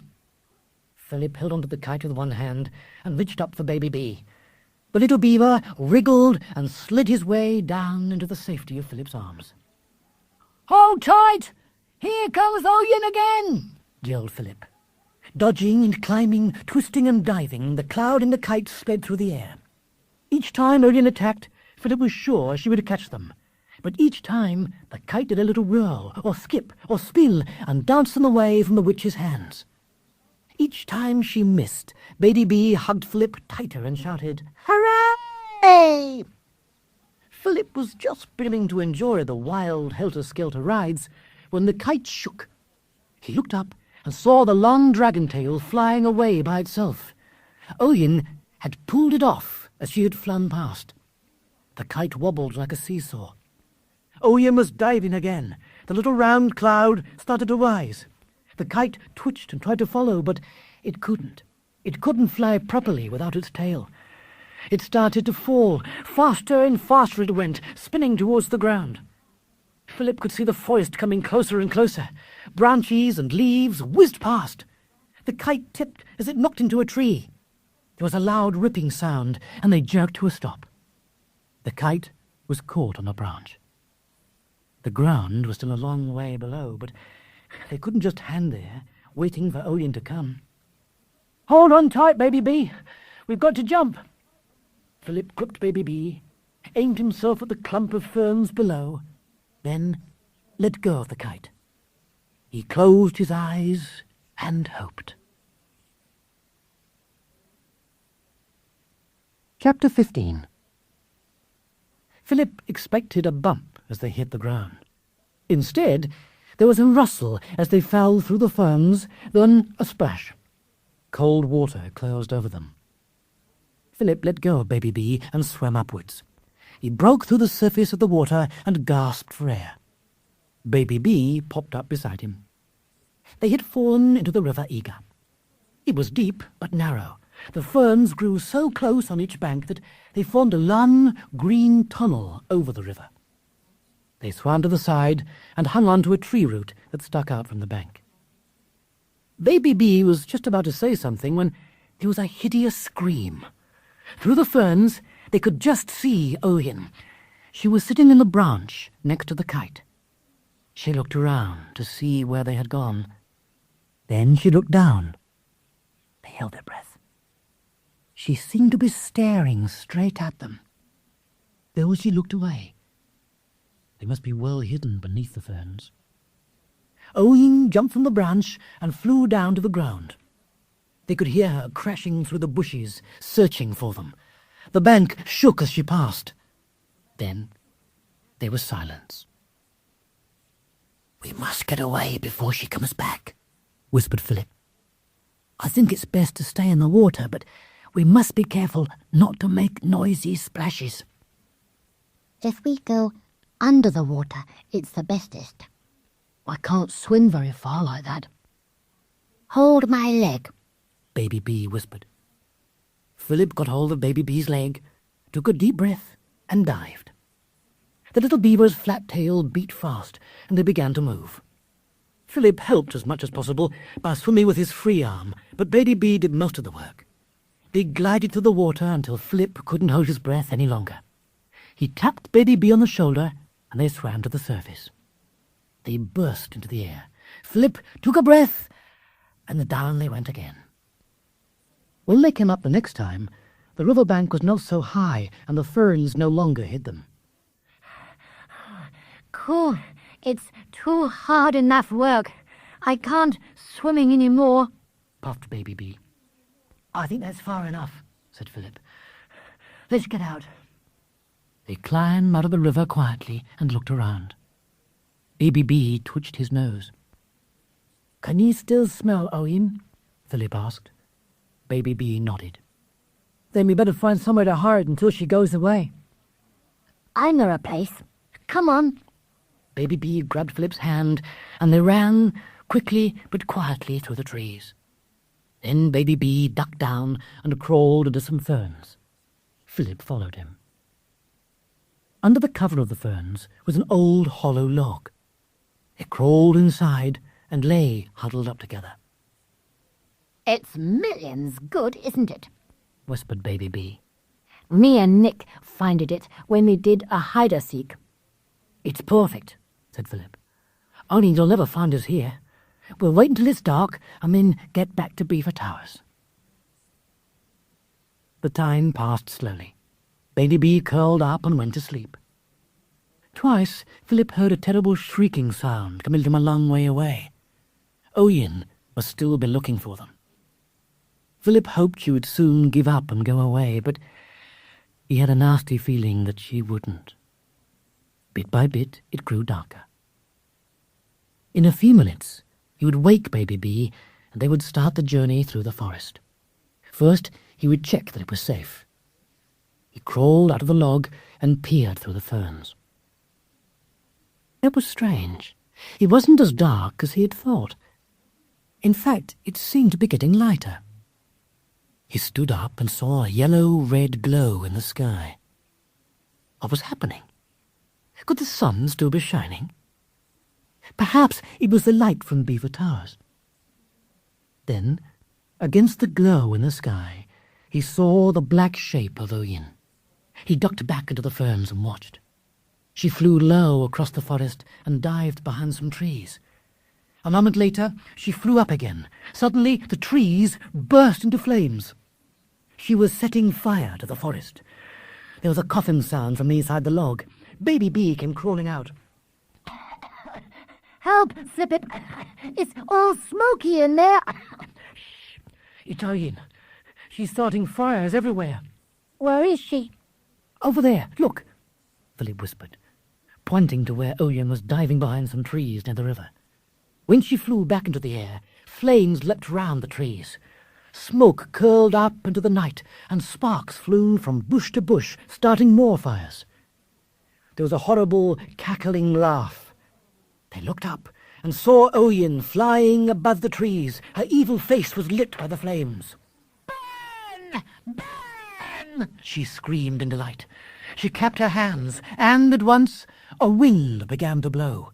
The flames grew longer and stretched from tree to tree. In every direction Philip looked, the forest was on fire. Chapter 16. A burning tree crashed to the ground near them. Hot sparks jumped into the air and fell down to the ferns. Help! I am being all toasted, yelled Baby Bee as he shook the sparks off his fur. Come on, Flip-It, let's run. No, Philip said, pulling Baby Bee back. The fire's all round us. There's nowhere to run. Look, she's up there, just waiting to spot us. It was true. Oyen was flying backwards and forwards just above the tallest flames. She was laughing and screaming at the terrible fire she had made. And all the time she was watching the ground for any sign of Philip and Baby Bee. Another tree creaked and slowly fell down in a mass of flames. Then, above the crackling and roaring of the fire, came another noise. It was the sound of terrified sheep. Suddenly Philip saw them. The poor things were running through the fire in a terrible panic. Their wool was singed, and they were dashing around madly, trying to find a way to safety. They tried one way, then another. Each time they were beaten back by the smoke and the flames. "Sheep! Sheep! Over here!" shouted Philip and Baby Bee. But the sheep didn't hear. They charged off in another direction and were hidden by the smoke. Philip and Baby Bee waited a few minutes. Then Philip decided they'd better get back into the log. They crawled in and sat side by side. Philip-It, Baby Bee said in a quiet, scared voice. is all them sheep in the fire? Baby Bee looked so worried that Philip took hold of his paw and said cheerfully, "No, I bet they found a way out. You know those sheep. They probably charged right out of the forest. I bet their mouths are well by now, nibbling grass. Don't you?" Baby Bee nodded and tried to smile, but suddenly big tears started to roll down his furry face. I want my mummy, he sobbed. "Shh, Baby Bee, don't worry. We'll be all right," Philip said, squeezing his little paw tighter for comfort. He tried to make his voice sound brave, but he was really very scared. What could they do? Owen wouldn't be able to see the log because of all the smoke, but if they left the log, they might get burned by the fire. But how long would it be before the log started to burn? Baby B must have seen how scared Philip was. "We never going to get out, He cried. and we be all burned up like toast. Oh, help!" Tears fell off his fur like rain, and he started to rock to and fro in misery. In fact, he rocked so hard that the whole log started to move. Philip was just going to tell him to stop when he had an idea. He started moving in time with Baby B. The log rolled back and forth, faster and faster, and then, finally, turned right over. "Look out! It's Owen!" Screamed Baby B in shock. "No, it's not," Philip said, and he hugged Baby B to stop him being scared. "It was us. We did it. This log is round. It rolled over just like a wheel. If we walk hard enough, we can make it turn, and once it's turning, we can keep it going by rolling around inside. We'll just roll right through the fire, and the flames won't be able to get us." "Where are we going?" asked Baby B as he wiped away his tears. "To the river, of course," said Philip, and he patted him on the head. "We're going to be safe." "Hooray!" shouted Baby B. "Right," said Philip. "There's not a moment to lose. 1, 2, 3, go!" They rocked together, up and down, up and down. The log began to tip, to and fro, to and fro. "Harder!" shouted Philip. The log rocked faster and faster, higher and higher. Suddenly it rolled. Philip felt himself turn right over. "Now, keep going!" he yelled to Baby B, and the two of them rolled over and over. And the more they rolled, the faster the log rolled. It was working. They were rolling across the ground like a huge pencil. "Woo!" they both shouted as they tipped over. They bumped and crashed into each other, but they didn't mind. All that mattered was to keep the log moving. Outside, the burning trees went whizzing past, all topsy-turvy. 1 second, they could see the bottom of the trees. The next second, there was a flash as they saw the tops. Then back to the bottom again. Once there was a bang and a jerk as they knocked against a tree. The log twisted round but kept going. Philip just had time to hope that they were still going the right way when he felt the log fall. There was a terrific splash, and a rush of water ran into the log. They had done it! They were in the river. Philip grabbed Baby B and pulled him out of the log. They caught a quick glimpse of the fire. Then they dived. Philip got hold of Baby B's leg, and they swam with all their might. They came up for air and saw that they had already left the fire behind. They dived again, just in case Olia was watching the river, and swam some more. Soon, Philip found that the water was shallow enough for him to stand up. He put Baby B off his shoulders and walked slowly up the river in the darkness. At last, they rounded a bend and saw Beaver Towers standing high on the rock. They climbed out of the water and ran along the path at the edge of the forest. When they were near the main gate, they looked up in the sky. There was no sign of Owen. Philip took hold of Baby B's paw, and they raced up to the drawbridge. "Open up!" he called.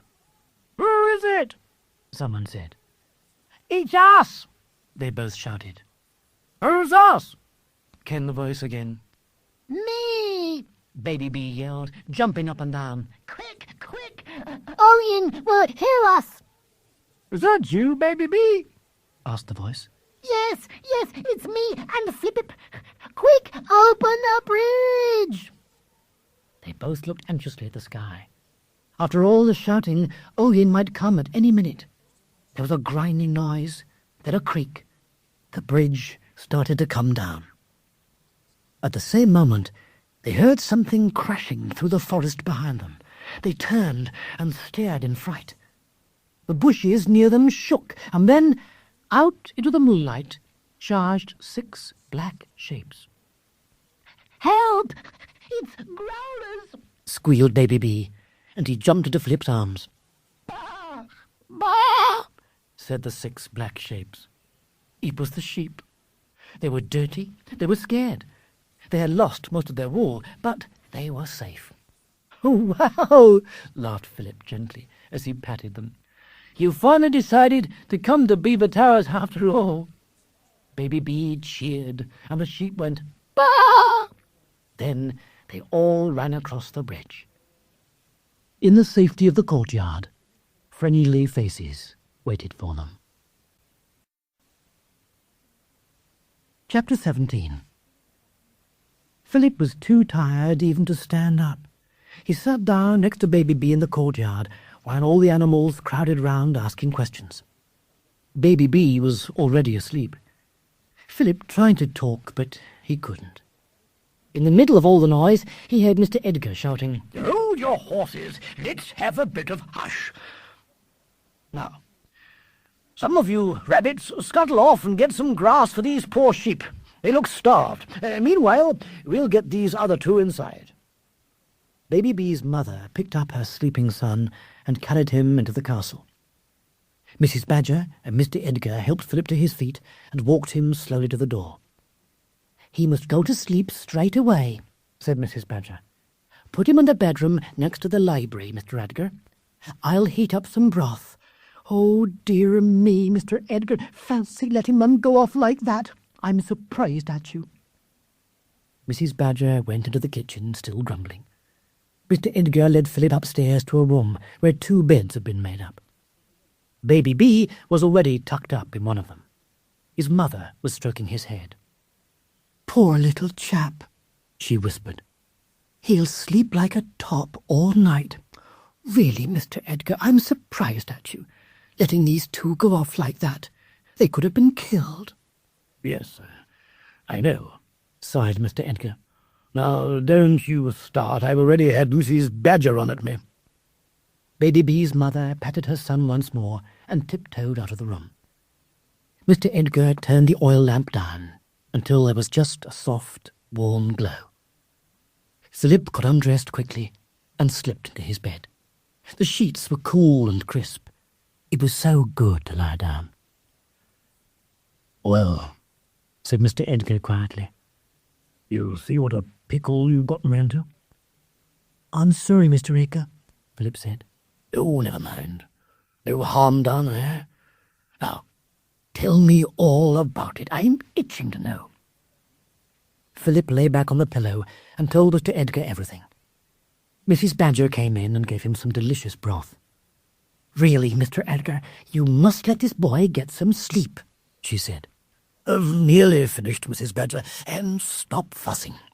He's young and as tough as they come, aren't you, lad?" "Yes, I'm all right, honestly, Mrs. Badger," said Philip. "And please, don't blame Mr. Edgar. It was my fault we went. Mr. Edgar said no, but I kept on until he said yes. I wanted to go, and so did Baby Bee. And it was scaring, but it was ever so exciting, too." Mrs. Badger tutted and shook her head, but Mr. Edgar slapped the side of the bed. "That's the spirit," he said. "Of course it was exciting. Splendid stuff. If I wasn't such an old duffer, I would have gone with you. Nothing like a bit of adventure to get the blood racing. Oh, you know that, Mrs. Badger. Remember the time when we went climbing in the mountains? You were the maddest madcap on 4 legs, racing up the steepest slopes. I could barely keep up with you."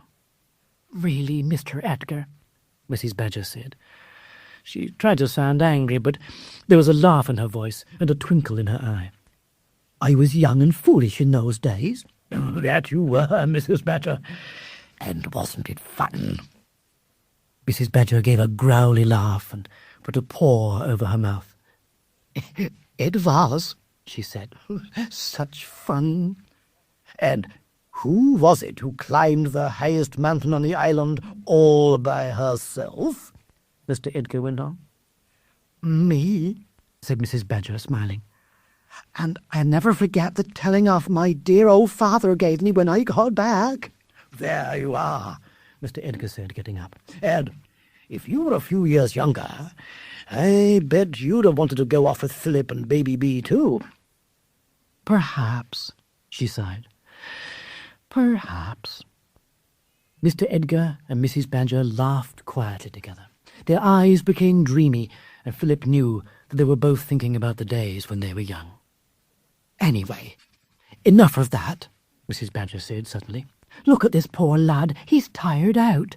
You must let him rest, Mr. Edgar. All right, Mr. Edgar said. Well done, young'un. We are proud of you. And my dozy little grandson there. Aren't we, Mrs. Badger? Yes, yes. Now do come along. Mr. Edgar patted Philip's head and winked. Sleep tight, he said. I'm off to the library to see if I can find a magic spell to stop the fire. Good night. Good night, Philip said. Mrs. Badger gave him a little kiss and turned the lamp down even lower. She made sure the Baby B's blankets were tucked around him. Then she and Mr. Edgar tiptoed out of the room. The door closed, and Philip settled down in the bed. What adventures they'd had today! How soft the bed was! How safe and warm it was in Beaver Towers! He could hear the hum of voices from below. The animals were probably getting ready for bed and talking about what had happened. Philip stretched and closed his eyes. The next minute, he was fast asleep. Chapter 18. When Philip awoke, it was pouring with rain. He got up and looked out of the window. Some smoke was still drifting up from the forest, but there were no flames. The fire was out. Mr. Edgar must have made some magic to bring the rain. Philip started to get dressed, and Baby B woke up. Hello, Philip. Oh, I'm starving, he said, jumping out of bed and giving himself a shake. Philip was hungry too. He helped Baby B put on his dungarees. Then they started downstairs. There was a large notice hanging from a handle of the library door. It said, "Do not disturb. Magic spells are being done." Baby B climbed onto the banister and slid down to the bottom of the stairs. They rushed into the dining hall and started eating breakfast.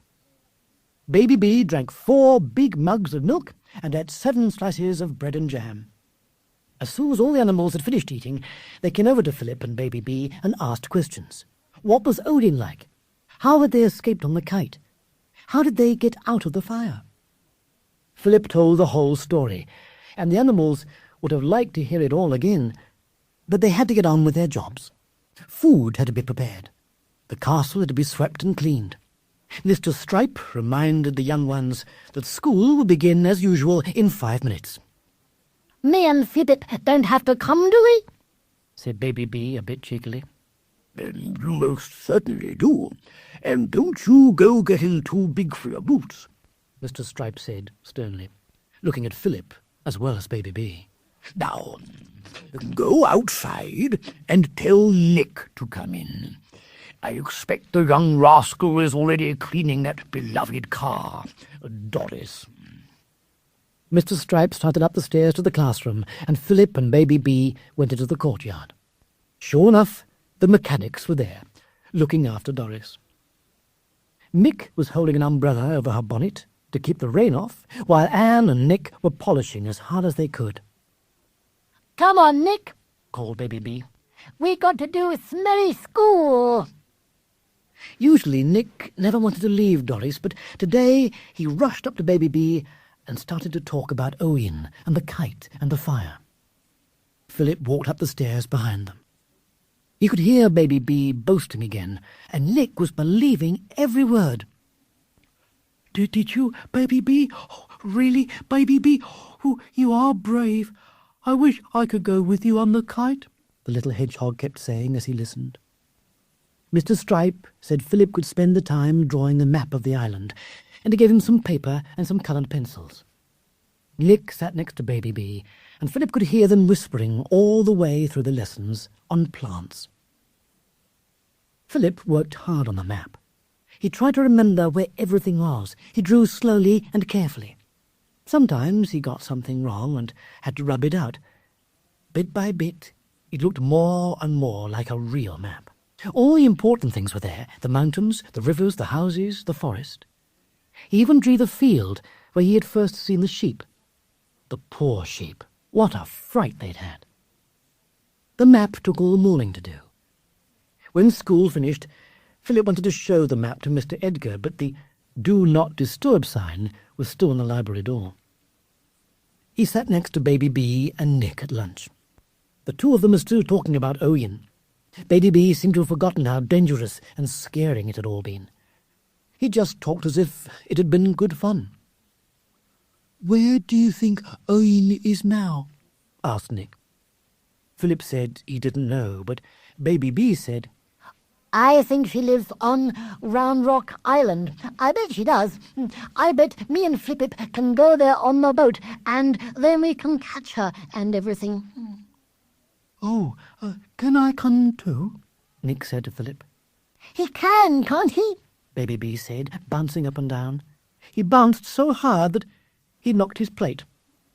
Some peas and 2 pieces of carrot flew through the air and hit Mr. Stripe, who was sitting at the next table. Baby B, stop being a nuisance, growled Mr. Stripe. Philip made Baby B and Nick finish their lunch quickly. Then he led them outside before they got into more trouble. It was still raining, but Mick and Anne were still in the courtyard polishing Doris. I know. Let's go on the wall to look for Owen, said Baby B. Don't you want to polish Doris, Nick? Philip asked. "No, polishing's boring. I want to go with Baby B," said the little hedgehog. Well, all right, Philip said. But be careful on the wall. No leaning over the edge. Baby B and Nick ran across the courtyard and up the steps. Philip watched them as they looked over the wall. He could see them pointing and talking. They seemed happy, and they weren't doing anything silly. So Philip decided to go inside out of the rain. He meant to keep an eye on Baby B and Nick, but when he saw Mr. Edgar come downstairs, he forgot all about them. It was only later that he realized what a big mistake he'd made. Chapter 19. Everybody had eaten their lunch, so the dining hall was empty. Philip sat down at a table with Mr. Edgar. "Shall I ask Mrs. Badger if there's any lunch left for you?" Philip asked. Oh, no, thank you, youngman. I couldn't eat a thing. Drat me, but I'm tired. I get more like a useless old duffer every day. There was a time when I could do 20 magic spells a day, but nowadays I'm tired out after just one. Mind you, weather spells are a bit trickier than most. "Did you send the rain in?" Yes, I did, said the old beaver, looking towards the window. Good idea, what? It's put the fire out, all right. Trouble is, it was only meant to rain for an hour. "You mean you can't stop it?" asked Philip. Mr. Edgar shook his old grey head. I'm afraid not. That's why I've been up on the library so long. I thought I must have made the spell too strong. It happens sometimes with magic, and that's why you have to be so careful. Anyway, I looked in all the books, but I just couldn't find out what had gone wrong. And then it came to me in a flash. "What?" said Philip. Earth, air, fire, water, said Mr. Edgar. Then he looked at Philip and added in a whisper, My spell has been taken over by Owen. I can't stop the rain because she's put a stronger spell on it. Philip glanced at the window. Was it his imagination, or was it darker outside, and was the rain getting heavier? He suddenly felt afraid. "Why would Owen want to make it go on raining, Mr. Edgar?" he asked. I told you, earth, air, fire, and water. The 4 elements. "What are they?" The oldest magic there is. Everything in the world is made from them. Plants, for example, they grow out of the earth, and they need the fire of the sun, water from the sky, and good, clean air. Even newfangled things, like that useless car, Doris. The metal she's made from comes from the earth and has to be melted down by fire. My guess is that the Prince of Darkness has given Oyen 4 chances to destroy you. Her first attack was by the tunnel she made in the earth. The second was in the air when you were on the kite. The third was by fire in the forest. Her last chance is water. A blast of wind blew the rain hard against the window. Well, said Philip, she didn't get me with the other ways. What happens if she doesn't get me with water? Then the spell will be broken. She has been given 4 chances. If she doesn't destroy you, the Prince of Darkness will destroy her. Mr. Edgar smiled. Cheer up, young'un. Just one more attack. If you can survive that, we can say goodbye to that old horror Oyen forever. If is a very big word, Mr. Edgar. Oyen, you'll be very anxious to make sure I don't survive. But what's she going to do? Even if she makes it rain for weeks, I don't see how it can hurt me. Good point, said Mr. Edgar. Mind you, she certainly seems to be brewing up a big storm. Listen to that wind. It's enough to blow your fur off. They were both listening to the howl of the wind and the splash of the rain when they heard something else. From the courtyard came the sound of a scream. Chapter 20. They rushed outside and saw Baby B's mother running down the steps from the castle wall. She dashed across the courtyard, her fur soaked with rain. "Baby B!" she gasped. "He's gone!" Before she could say anything else, the 2 hedgehogs, Anne and Mick, ran up, shouting, "Nick! Has anyone seen Nick?" "They were on the wall," Philip said. "They're not there now. I've just looked. I've been everywhere. Oh, Mr. Edgar, what are we going to do?" asked Baby B's mother. "Now, don't panic. They can't have gone far. Let's look inside." Philip was the one who saw the wet paw prints. They started by the main door, went across the tiled floor and up the main stairs. "That's them," Mr. Edgar said. "Those young rascals never bother to wipe their paws. Now, everybody can stop fussing. The scamps are somewhere in the castle. Philip and I will follow the prince and find them." Philip raced across the stairs ahead of Mr. Edgar. The tracks ran along the corridor and into the library. He opened the door. The paw prints led across the library floor to the bookcases. But Baby B and Nick weren't in the room. Philip was just thinking that they must have gone into another room when he remembered the secret passage. He had used the passage to get into Beaver Towers when the Growlers were living there. He ran to the bookcase and pulled. Slowly the bookcase opened like a door. Behind it were the steep stone stairs that led down to the tunnel. On each of the steps were wet paw prints. "Found them?" asked Mr. Edgar as he came through the library door. "Oh, Mr. Edgar, they've gone down the secret passage. Look, you can see their paw prints." "Drat me, what on earth are those 2 madcaps up to?" said Mr. Edgar. "Don't they realize the danger?" "That's just it," Philip said. "Baby B and Nick were talking all morning. Nick kept saying how brave Baby B was, and I think Baby B believed him. He thinks he can just walk up to Oyen and catch her." "Stuff and nonsense," Mr. Edgar said. "Oyen will tear them to pieces. Where could they have gone?" "Round Rock Island," Philip said. "What?" thundered Mr. Edgar. "Yes, I'm sure of it. Baby B thinks Oyen is hiding there. He said we could go there and fight her." "Oh, my hat. He's not going to swim there, surely?" "No, he said something about a boat." Mr. Edgar groaned and sat down in a chair. He opened his mouth to speak, but then closed it again and shook his head. Philip looked out of the window. The rain was pouring down from the black sky. The wind was blowing so hard that the tops of the trees looked as if they might snap off. Philip could just imagine how rough the sea would be. "Can you show me where the boat is, Mr. Edgar?" Philip asked, pulling the map out of his pocket. Mr. Edgar peered at the map, and then pointed to the 3 houses where the rabbits lived. "Just here, where the River Busy runs into the sea. The rabbits keep it in a little shed next to this house. It's only a small boat, and it hasn't been used for years." Philip looked at the map. Baby B and Nick must have started at least 15 minutes before.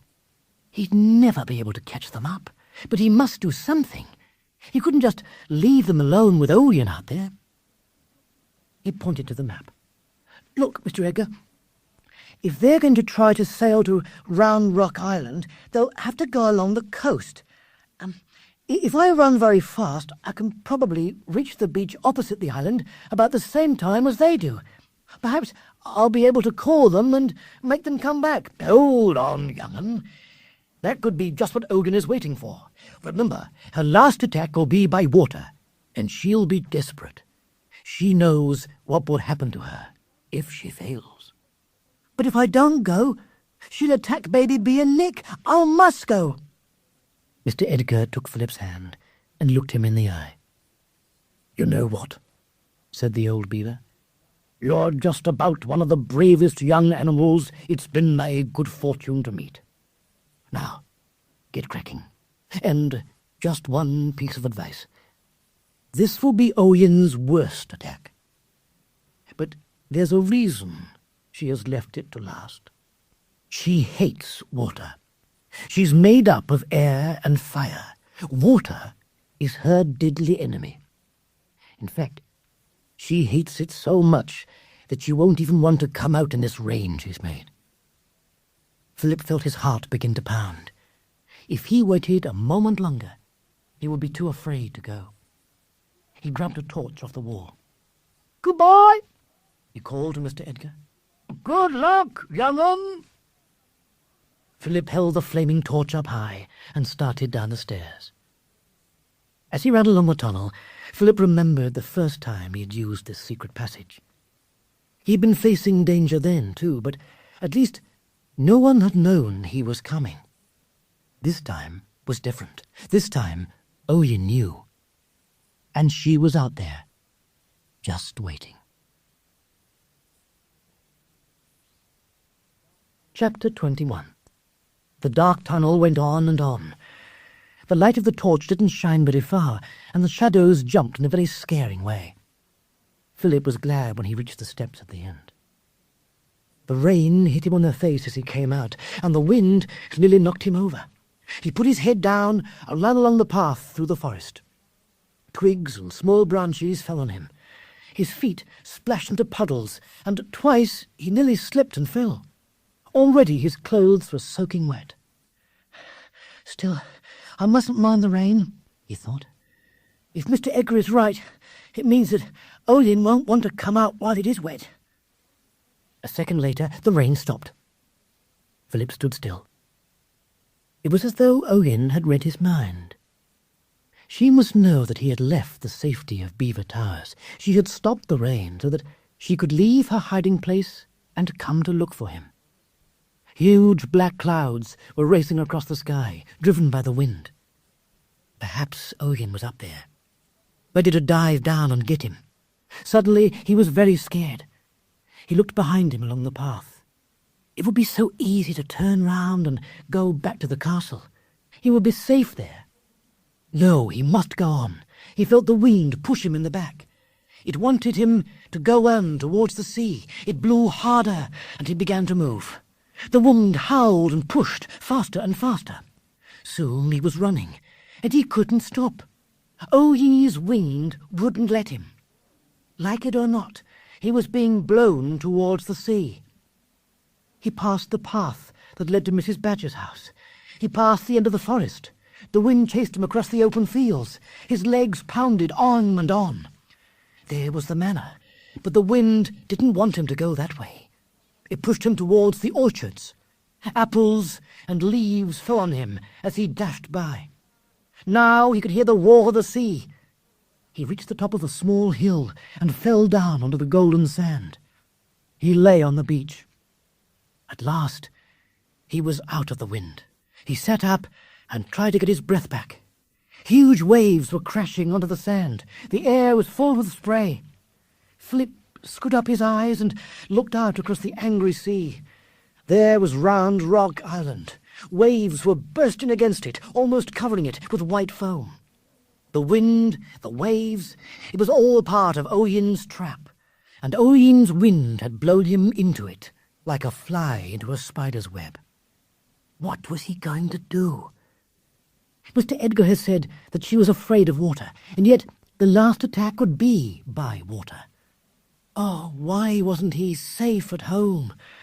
And where were Baby Bee and Nick? He couldn't see a boat. Perhaps they had given up the crazy plan to sail to the island. Perhaps they'd gone home. He decided to wait for 10 minutes, then walk to the rabbits' houses to see if they were there. The wind whistled and roared. The waves broke with a boom. Bits of sand blew through the air and stung his face. He closed his eyes and listened to the noise.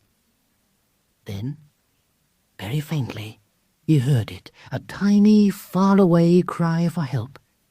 He stood up and looked. He caught a glimpse of something out in the sea, but then it was hidden by a big wave. He stood on tiptoe. There it was again.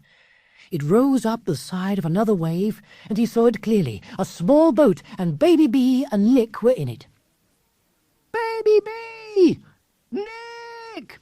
he called, as he ran down to the edge of the water. "Flip! Help!" Baby Bee shouted back across the roaring sea. The boat looked so tiny. Each time a wave hit it, Philip was scared it might turn right over. The two little animals were hanging on to the mast as hard as they could. The sail was flapping wildly in the wind, but in fact the wind and waves were helping because the boat was coming nearer and nearer the shore. Philip waded out into the sea as far as he could. Waves rose and crashed down on him. He could feel the sea pulling at his legs, trying to knock him over. The boat came nearer. Another minute, and he'd be able to grab it and pull it to land. Nearer and nearer. A huge wave rolled in. It caught the boat and swished it towards him. He reached out and got hold of the side.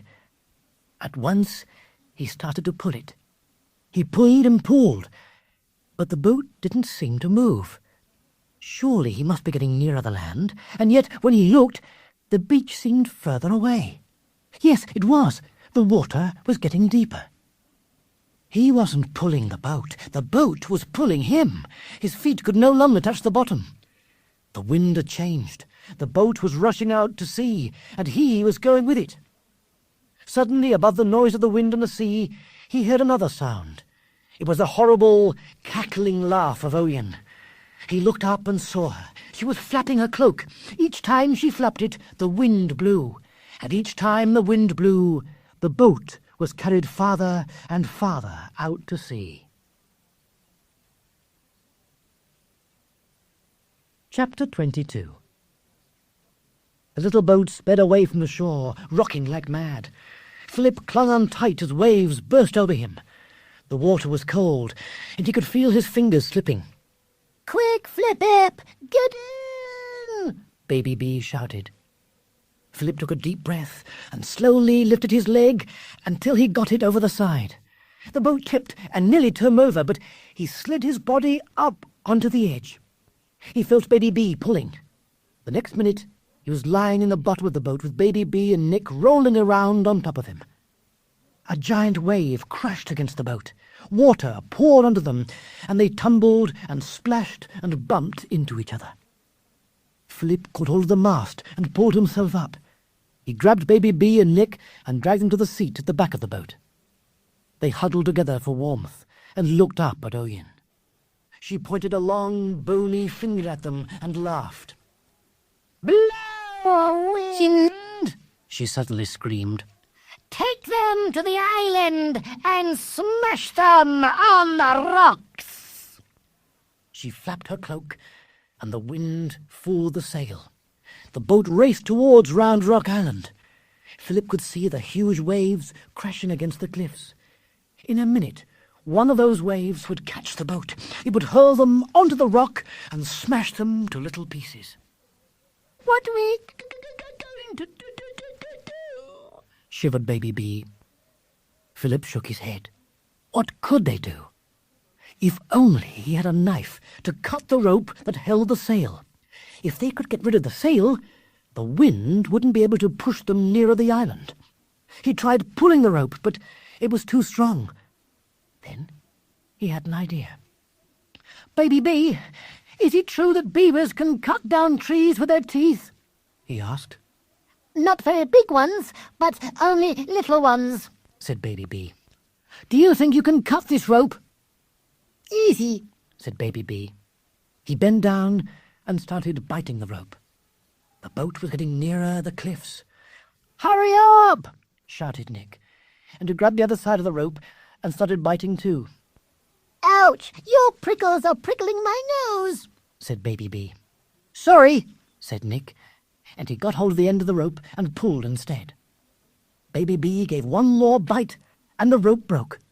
The wind caught the canvas and lifted it. The sail tore away from the mast and went flying into the air. The rope went with it. And Nick went with the rope. He had forgotten to let go of the end. Philip and Baby B could hear the little hedgehog squealing as he was carried away.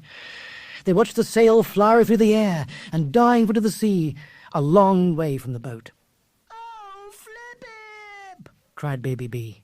Nick can't swim. There was nothing they could do.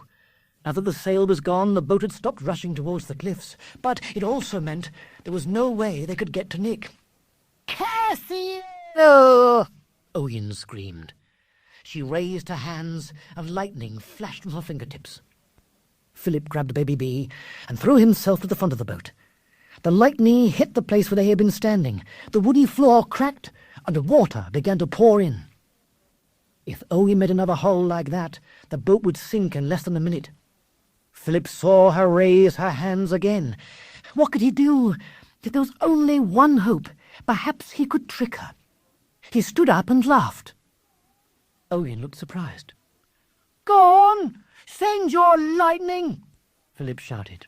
What a stupid witch you are! You can't win with magic. You couldn't get me by earth or air or fire. And you won't get me by water. I've got a magic chain round my neck to stop you. It's more powerful than any magic of yours. You can't hurt me while I've got it. There was a long moment while Owen stared at him. Philip stared back. Would she believe him? He put one hand near his throat and pretended to touch something there. So, silly Owen, while I've got it round my neck, you can't hurt me. Go back and tell the Prince of Darkness that you have failed again. A look of fear crossed Owen's hideous face. Then she let out a scream and dived. Philip moved to the edge of the boat. Owen flew nearer. She had believed him. Her crooked hands stretched towards his neck. Philip stood still. He wanted to duck out of the way of those horrible hands. He wanted to hide from that terrible face, but he stood still. Her fingernails scratched his neck. Philip reached up and grabbed her arms. He held them tight and threw himself backwards. He saw the terror in Owen's eyes as she realized what he was doing. A dreadful scream came from her ugly mouth as they both fell into the sea. Water was her deadly enemy. Philip felt his hands burning. The sea bubbled and steamed. Owen's arms jerked and pulled, but Philip held on. It was like fighting an octopus. He felt himself sinking deeper and deeper. His lungs were bursting. Owen's arms jerked one last time and then stopped moving. Philip let go of her and swam upwards. He came up by the side of the boat. Baby B helped him climb in. Philip lay down, panting, and slowly the plane stopped and he opened his eyes. The sky was blue. The sun was shining. The wind had stopped and the sea was calm. Oyin's storm was over. Baby B wiped the water from Philip's face. Where did she gone, Flip-Lip? The little beaver asked in a scared voice. I don't know, said Philip. They leaned over the side of the boat and looked. The water was very clear, and they could see almost to the bottom. They both gasped as they saw a black shape flapping upwards. She's coming again, said Baby B, and he held onto Philip's hand. The shape broke the surface. It was Oyin's cloak. It rolled over, and there was Oyin. White skull and white bones. Nothing else was left. The water had dissolved her. She was gone for good. Chapter 23. The boat was still filling up with water. Philip took off his socks and rolled them into a ball. Then he pushed it as hard as he could into the hole that Oyin's lightning had made. Baby B was looking very sad, and Philip knew that he was thinking about how poor little Nick had been carried away on the sail. "Come on, Baby B," he said. "We must get busy. We've got to get all the water out of the boat, or we'll sink." Philip gave Baby B one of his shoes, and they both started scooping the water out. It took a long time, but at last there was only a bit of water left at the bottom. "Right," said Philip. "That's enough. Now we'll have to row back to land." Philip took the oars and started rowing. It was slow work because the oars were heavy. Baby B sat at the back of the boat, looking more and more miserable. Soon big tears began to roll down his furry cheeks. Philip felt sad too. He should have been happy because Olin was dead and the danger was over, but he couldn't help thinking about Nick. And the more he thought about the friendly little hedgehog, the sadder he got. Philip's eyes filled with tears, and he couldn't see properly. What was that floating on the water? It looked like a big sheet. He wiped his eyes and stood up to get a better look. It was the sail. And there was something right in the middle of it. Something that looked like a prickly ball. It was Nick. "Nick! Nick!" shouted Philip, jumping up and down so much that the boat nearly tipped over. The prickly ball started to unroll. A sharp little nose peeped out. 2 scared eyes blinked in surprise. Then 4 little paws started splashing across the wet sail towards the boat. As Nick ran, the soaking sail finally started to sink. The little hedgehog splashed for a moment and then disappeared under the water. "Quick, Baby B!" Philip yelled. Baby B didn't need telling twice. He jumped out of the boat and dived under the waves. There was a long wait. Philip watched. Some bubbles came up, and then Baby B appeared, holding Nick in his paws. Philip pulled them both out. Baby B shook his fur, and Nick wiggled his spines. Water flew off both of them all over Philip, but he didn't mind. He started to laugh, and Baby B and Nick joined in. They were still laughing when the boat finally slid onto the golden sand. They jumped out and ran all the way to Beaver Towers. As they got near the castle, they could see all the animals standing on the walls. They stopped running. "Let's tell them the good news," said Philip. "I'll count to 3, and then we'll all shout." They took a deep breath. Philip counted to 3, and then they shouted at the top of their voices, "Oyin is dead!" You should have heard that cheering and singing and the laughing. It went on until Philip, Baby B and Nick got into the castle. Then it started all over again, when Philip told them what had happened. It was still going on when everybody sat down to a huge feast in the evening. The great hall was filled with lights, and the tables were piled high with delicious food and drink. After the meal, they played games, and then it was time for the dancing. Philip had never seen a dance like it. Everybody got into a big circle and started clapping. 2 by 2, the animals rushed into the middle, bumped into each other, fell over, and ran back to join the circle. Everybody laughed and cheered, and it was so silly that Philip soon found himself laughing too. When his turn came, Philip ran into the middle with Baby B. They bumped and fell and laughed and laughed. The biggest laugh and the loudest cheer came when Mr. Edgar and Mrs. Badger bumped. "Oh, my hat!" Laughed Mr. Edgar as he rolled on the floor. "I'm getting too long in the tooth for this nonsense. I need a bit of rest. Fancy some fresh air, young Philip. We can have a chin wag at the same time."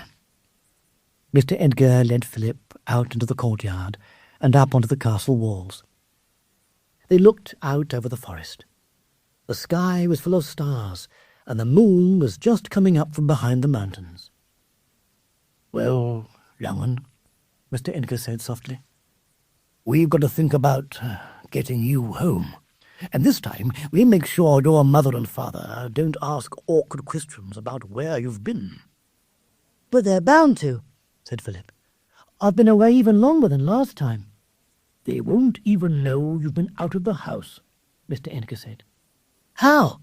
"Magic, of course. Been rummaging in my old books, and I found just the spell to do the trick. It'll pop you back to your bedroom a couple of minutes before your mother gets home from seeing... what was the lady's name? The one she went to see the night Owen paid you a visit." "Mrs. Jessup?" That's the one. So, when the mother opens the door, she'll find you at home, just as if you've never been away." Topping, eh? Philip gulped. "Can you really do that, Mr. Edgar?" "Of course I can. It'll take me most of tomorrow getting everything ready, but I dare say you and that rascally grandson of mine can find some mischief to get up to while you're waiting." They both laughed, and then Philip suddenly said, "Oh, Mr. Edgar, I will miss you, and Baby B, and Mrs. Badger, and everybody." "I know, young man, and we'll miss you.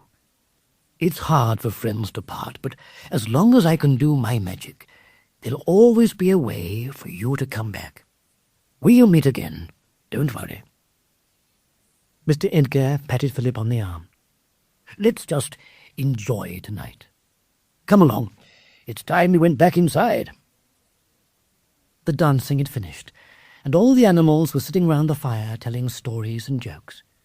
And the story that they all wanted to hear again was about how Philip and Baby B and Nick had fought the dreaded witch Owen. Philip told it. Nick told it. Then it was Baby B's turn, and the little beaver decided to tell it and act it at the same time. He ran around the room, jumping on chairs and acting all the parts. But when he finished, Baby B became all serious. "Grandpa," he said. "What is it, little scamp?" said Mr. Edgar as Baby B climbed onto his lap. if Flippet was naughty, you won't tell him off, will you?" "Why, what's he done?"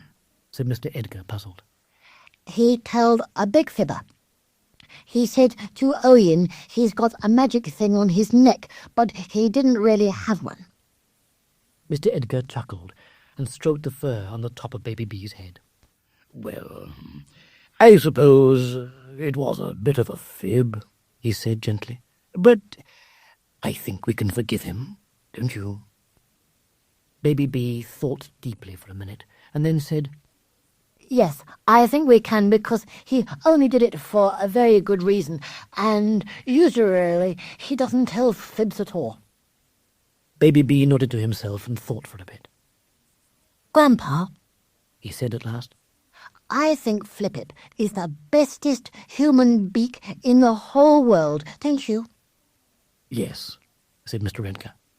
I think we all do." All the animals looked at Philip, and he was so embarrassed that he didn't know what to say.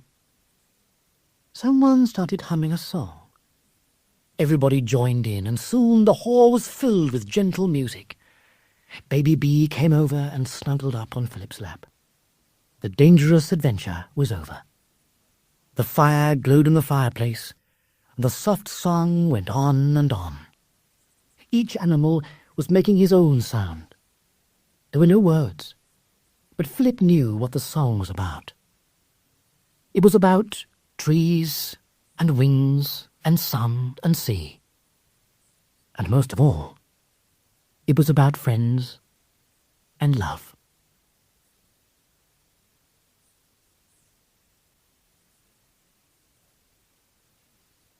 That was Beaver Towers, The Witch's Revenge by Nigel Hinton. Read by Nigel Lambert. We do hope you've enjoyed listening to this Chivers audiobook. If you'd like to listen to further titles, please ask your local librarian or write to us at the appropriate address on the box cover, and we will send you a catalogue listing all our recordings.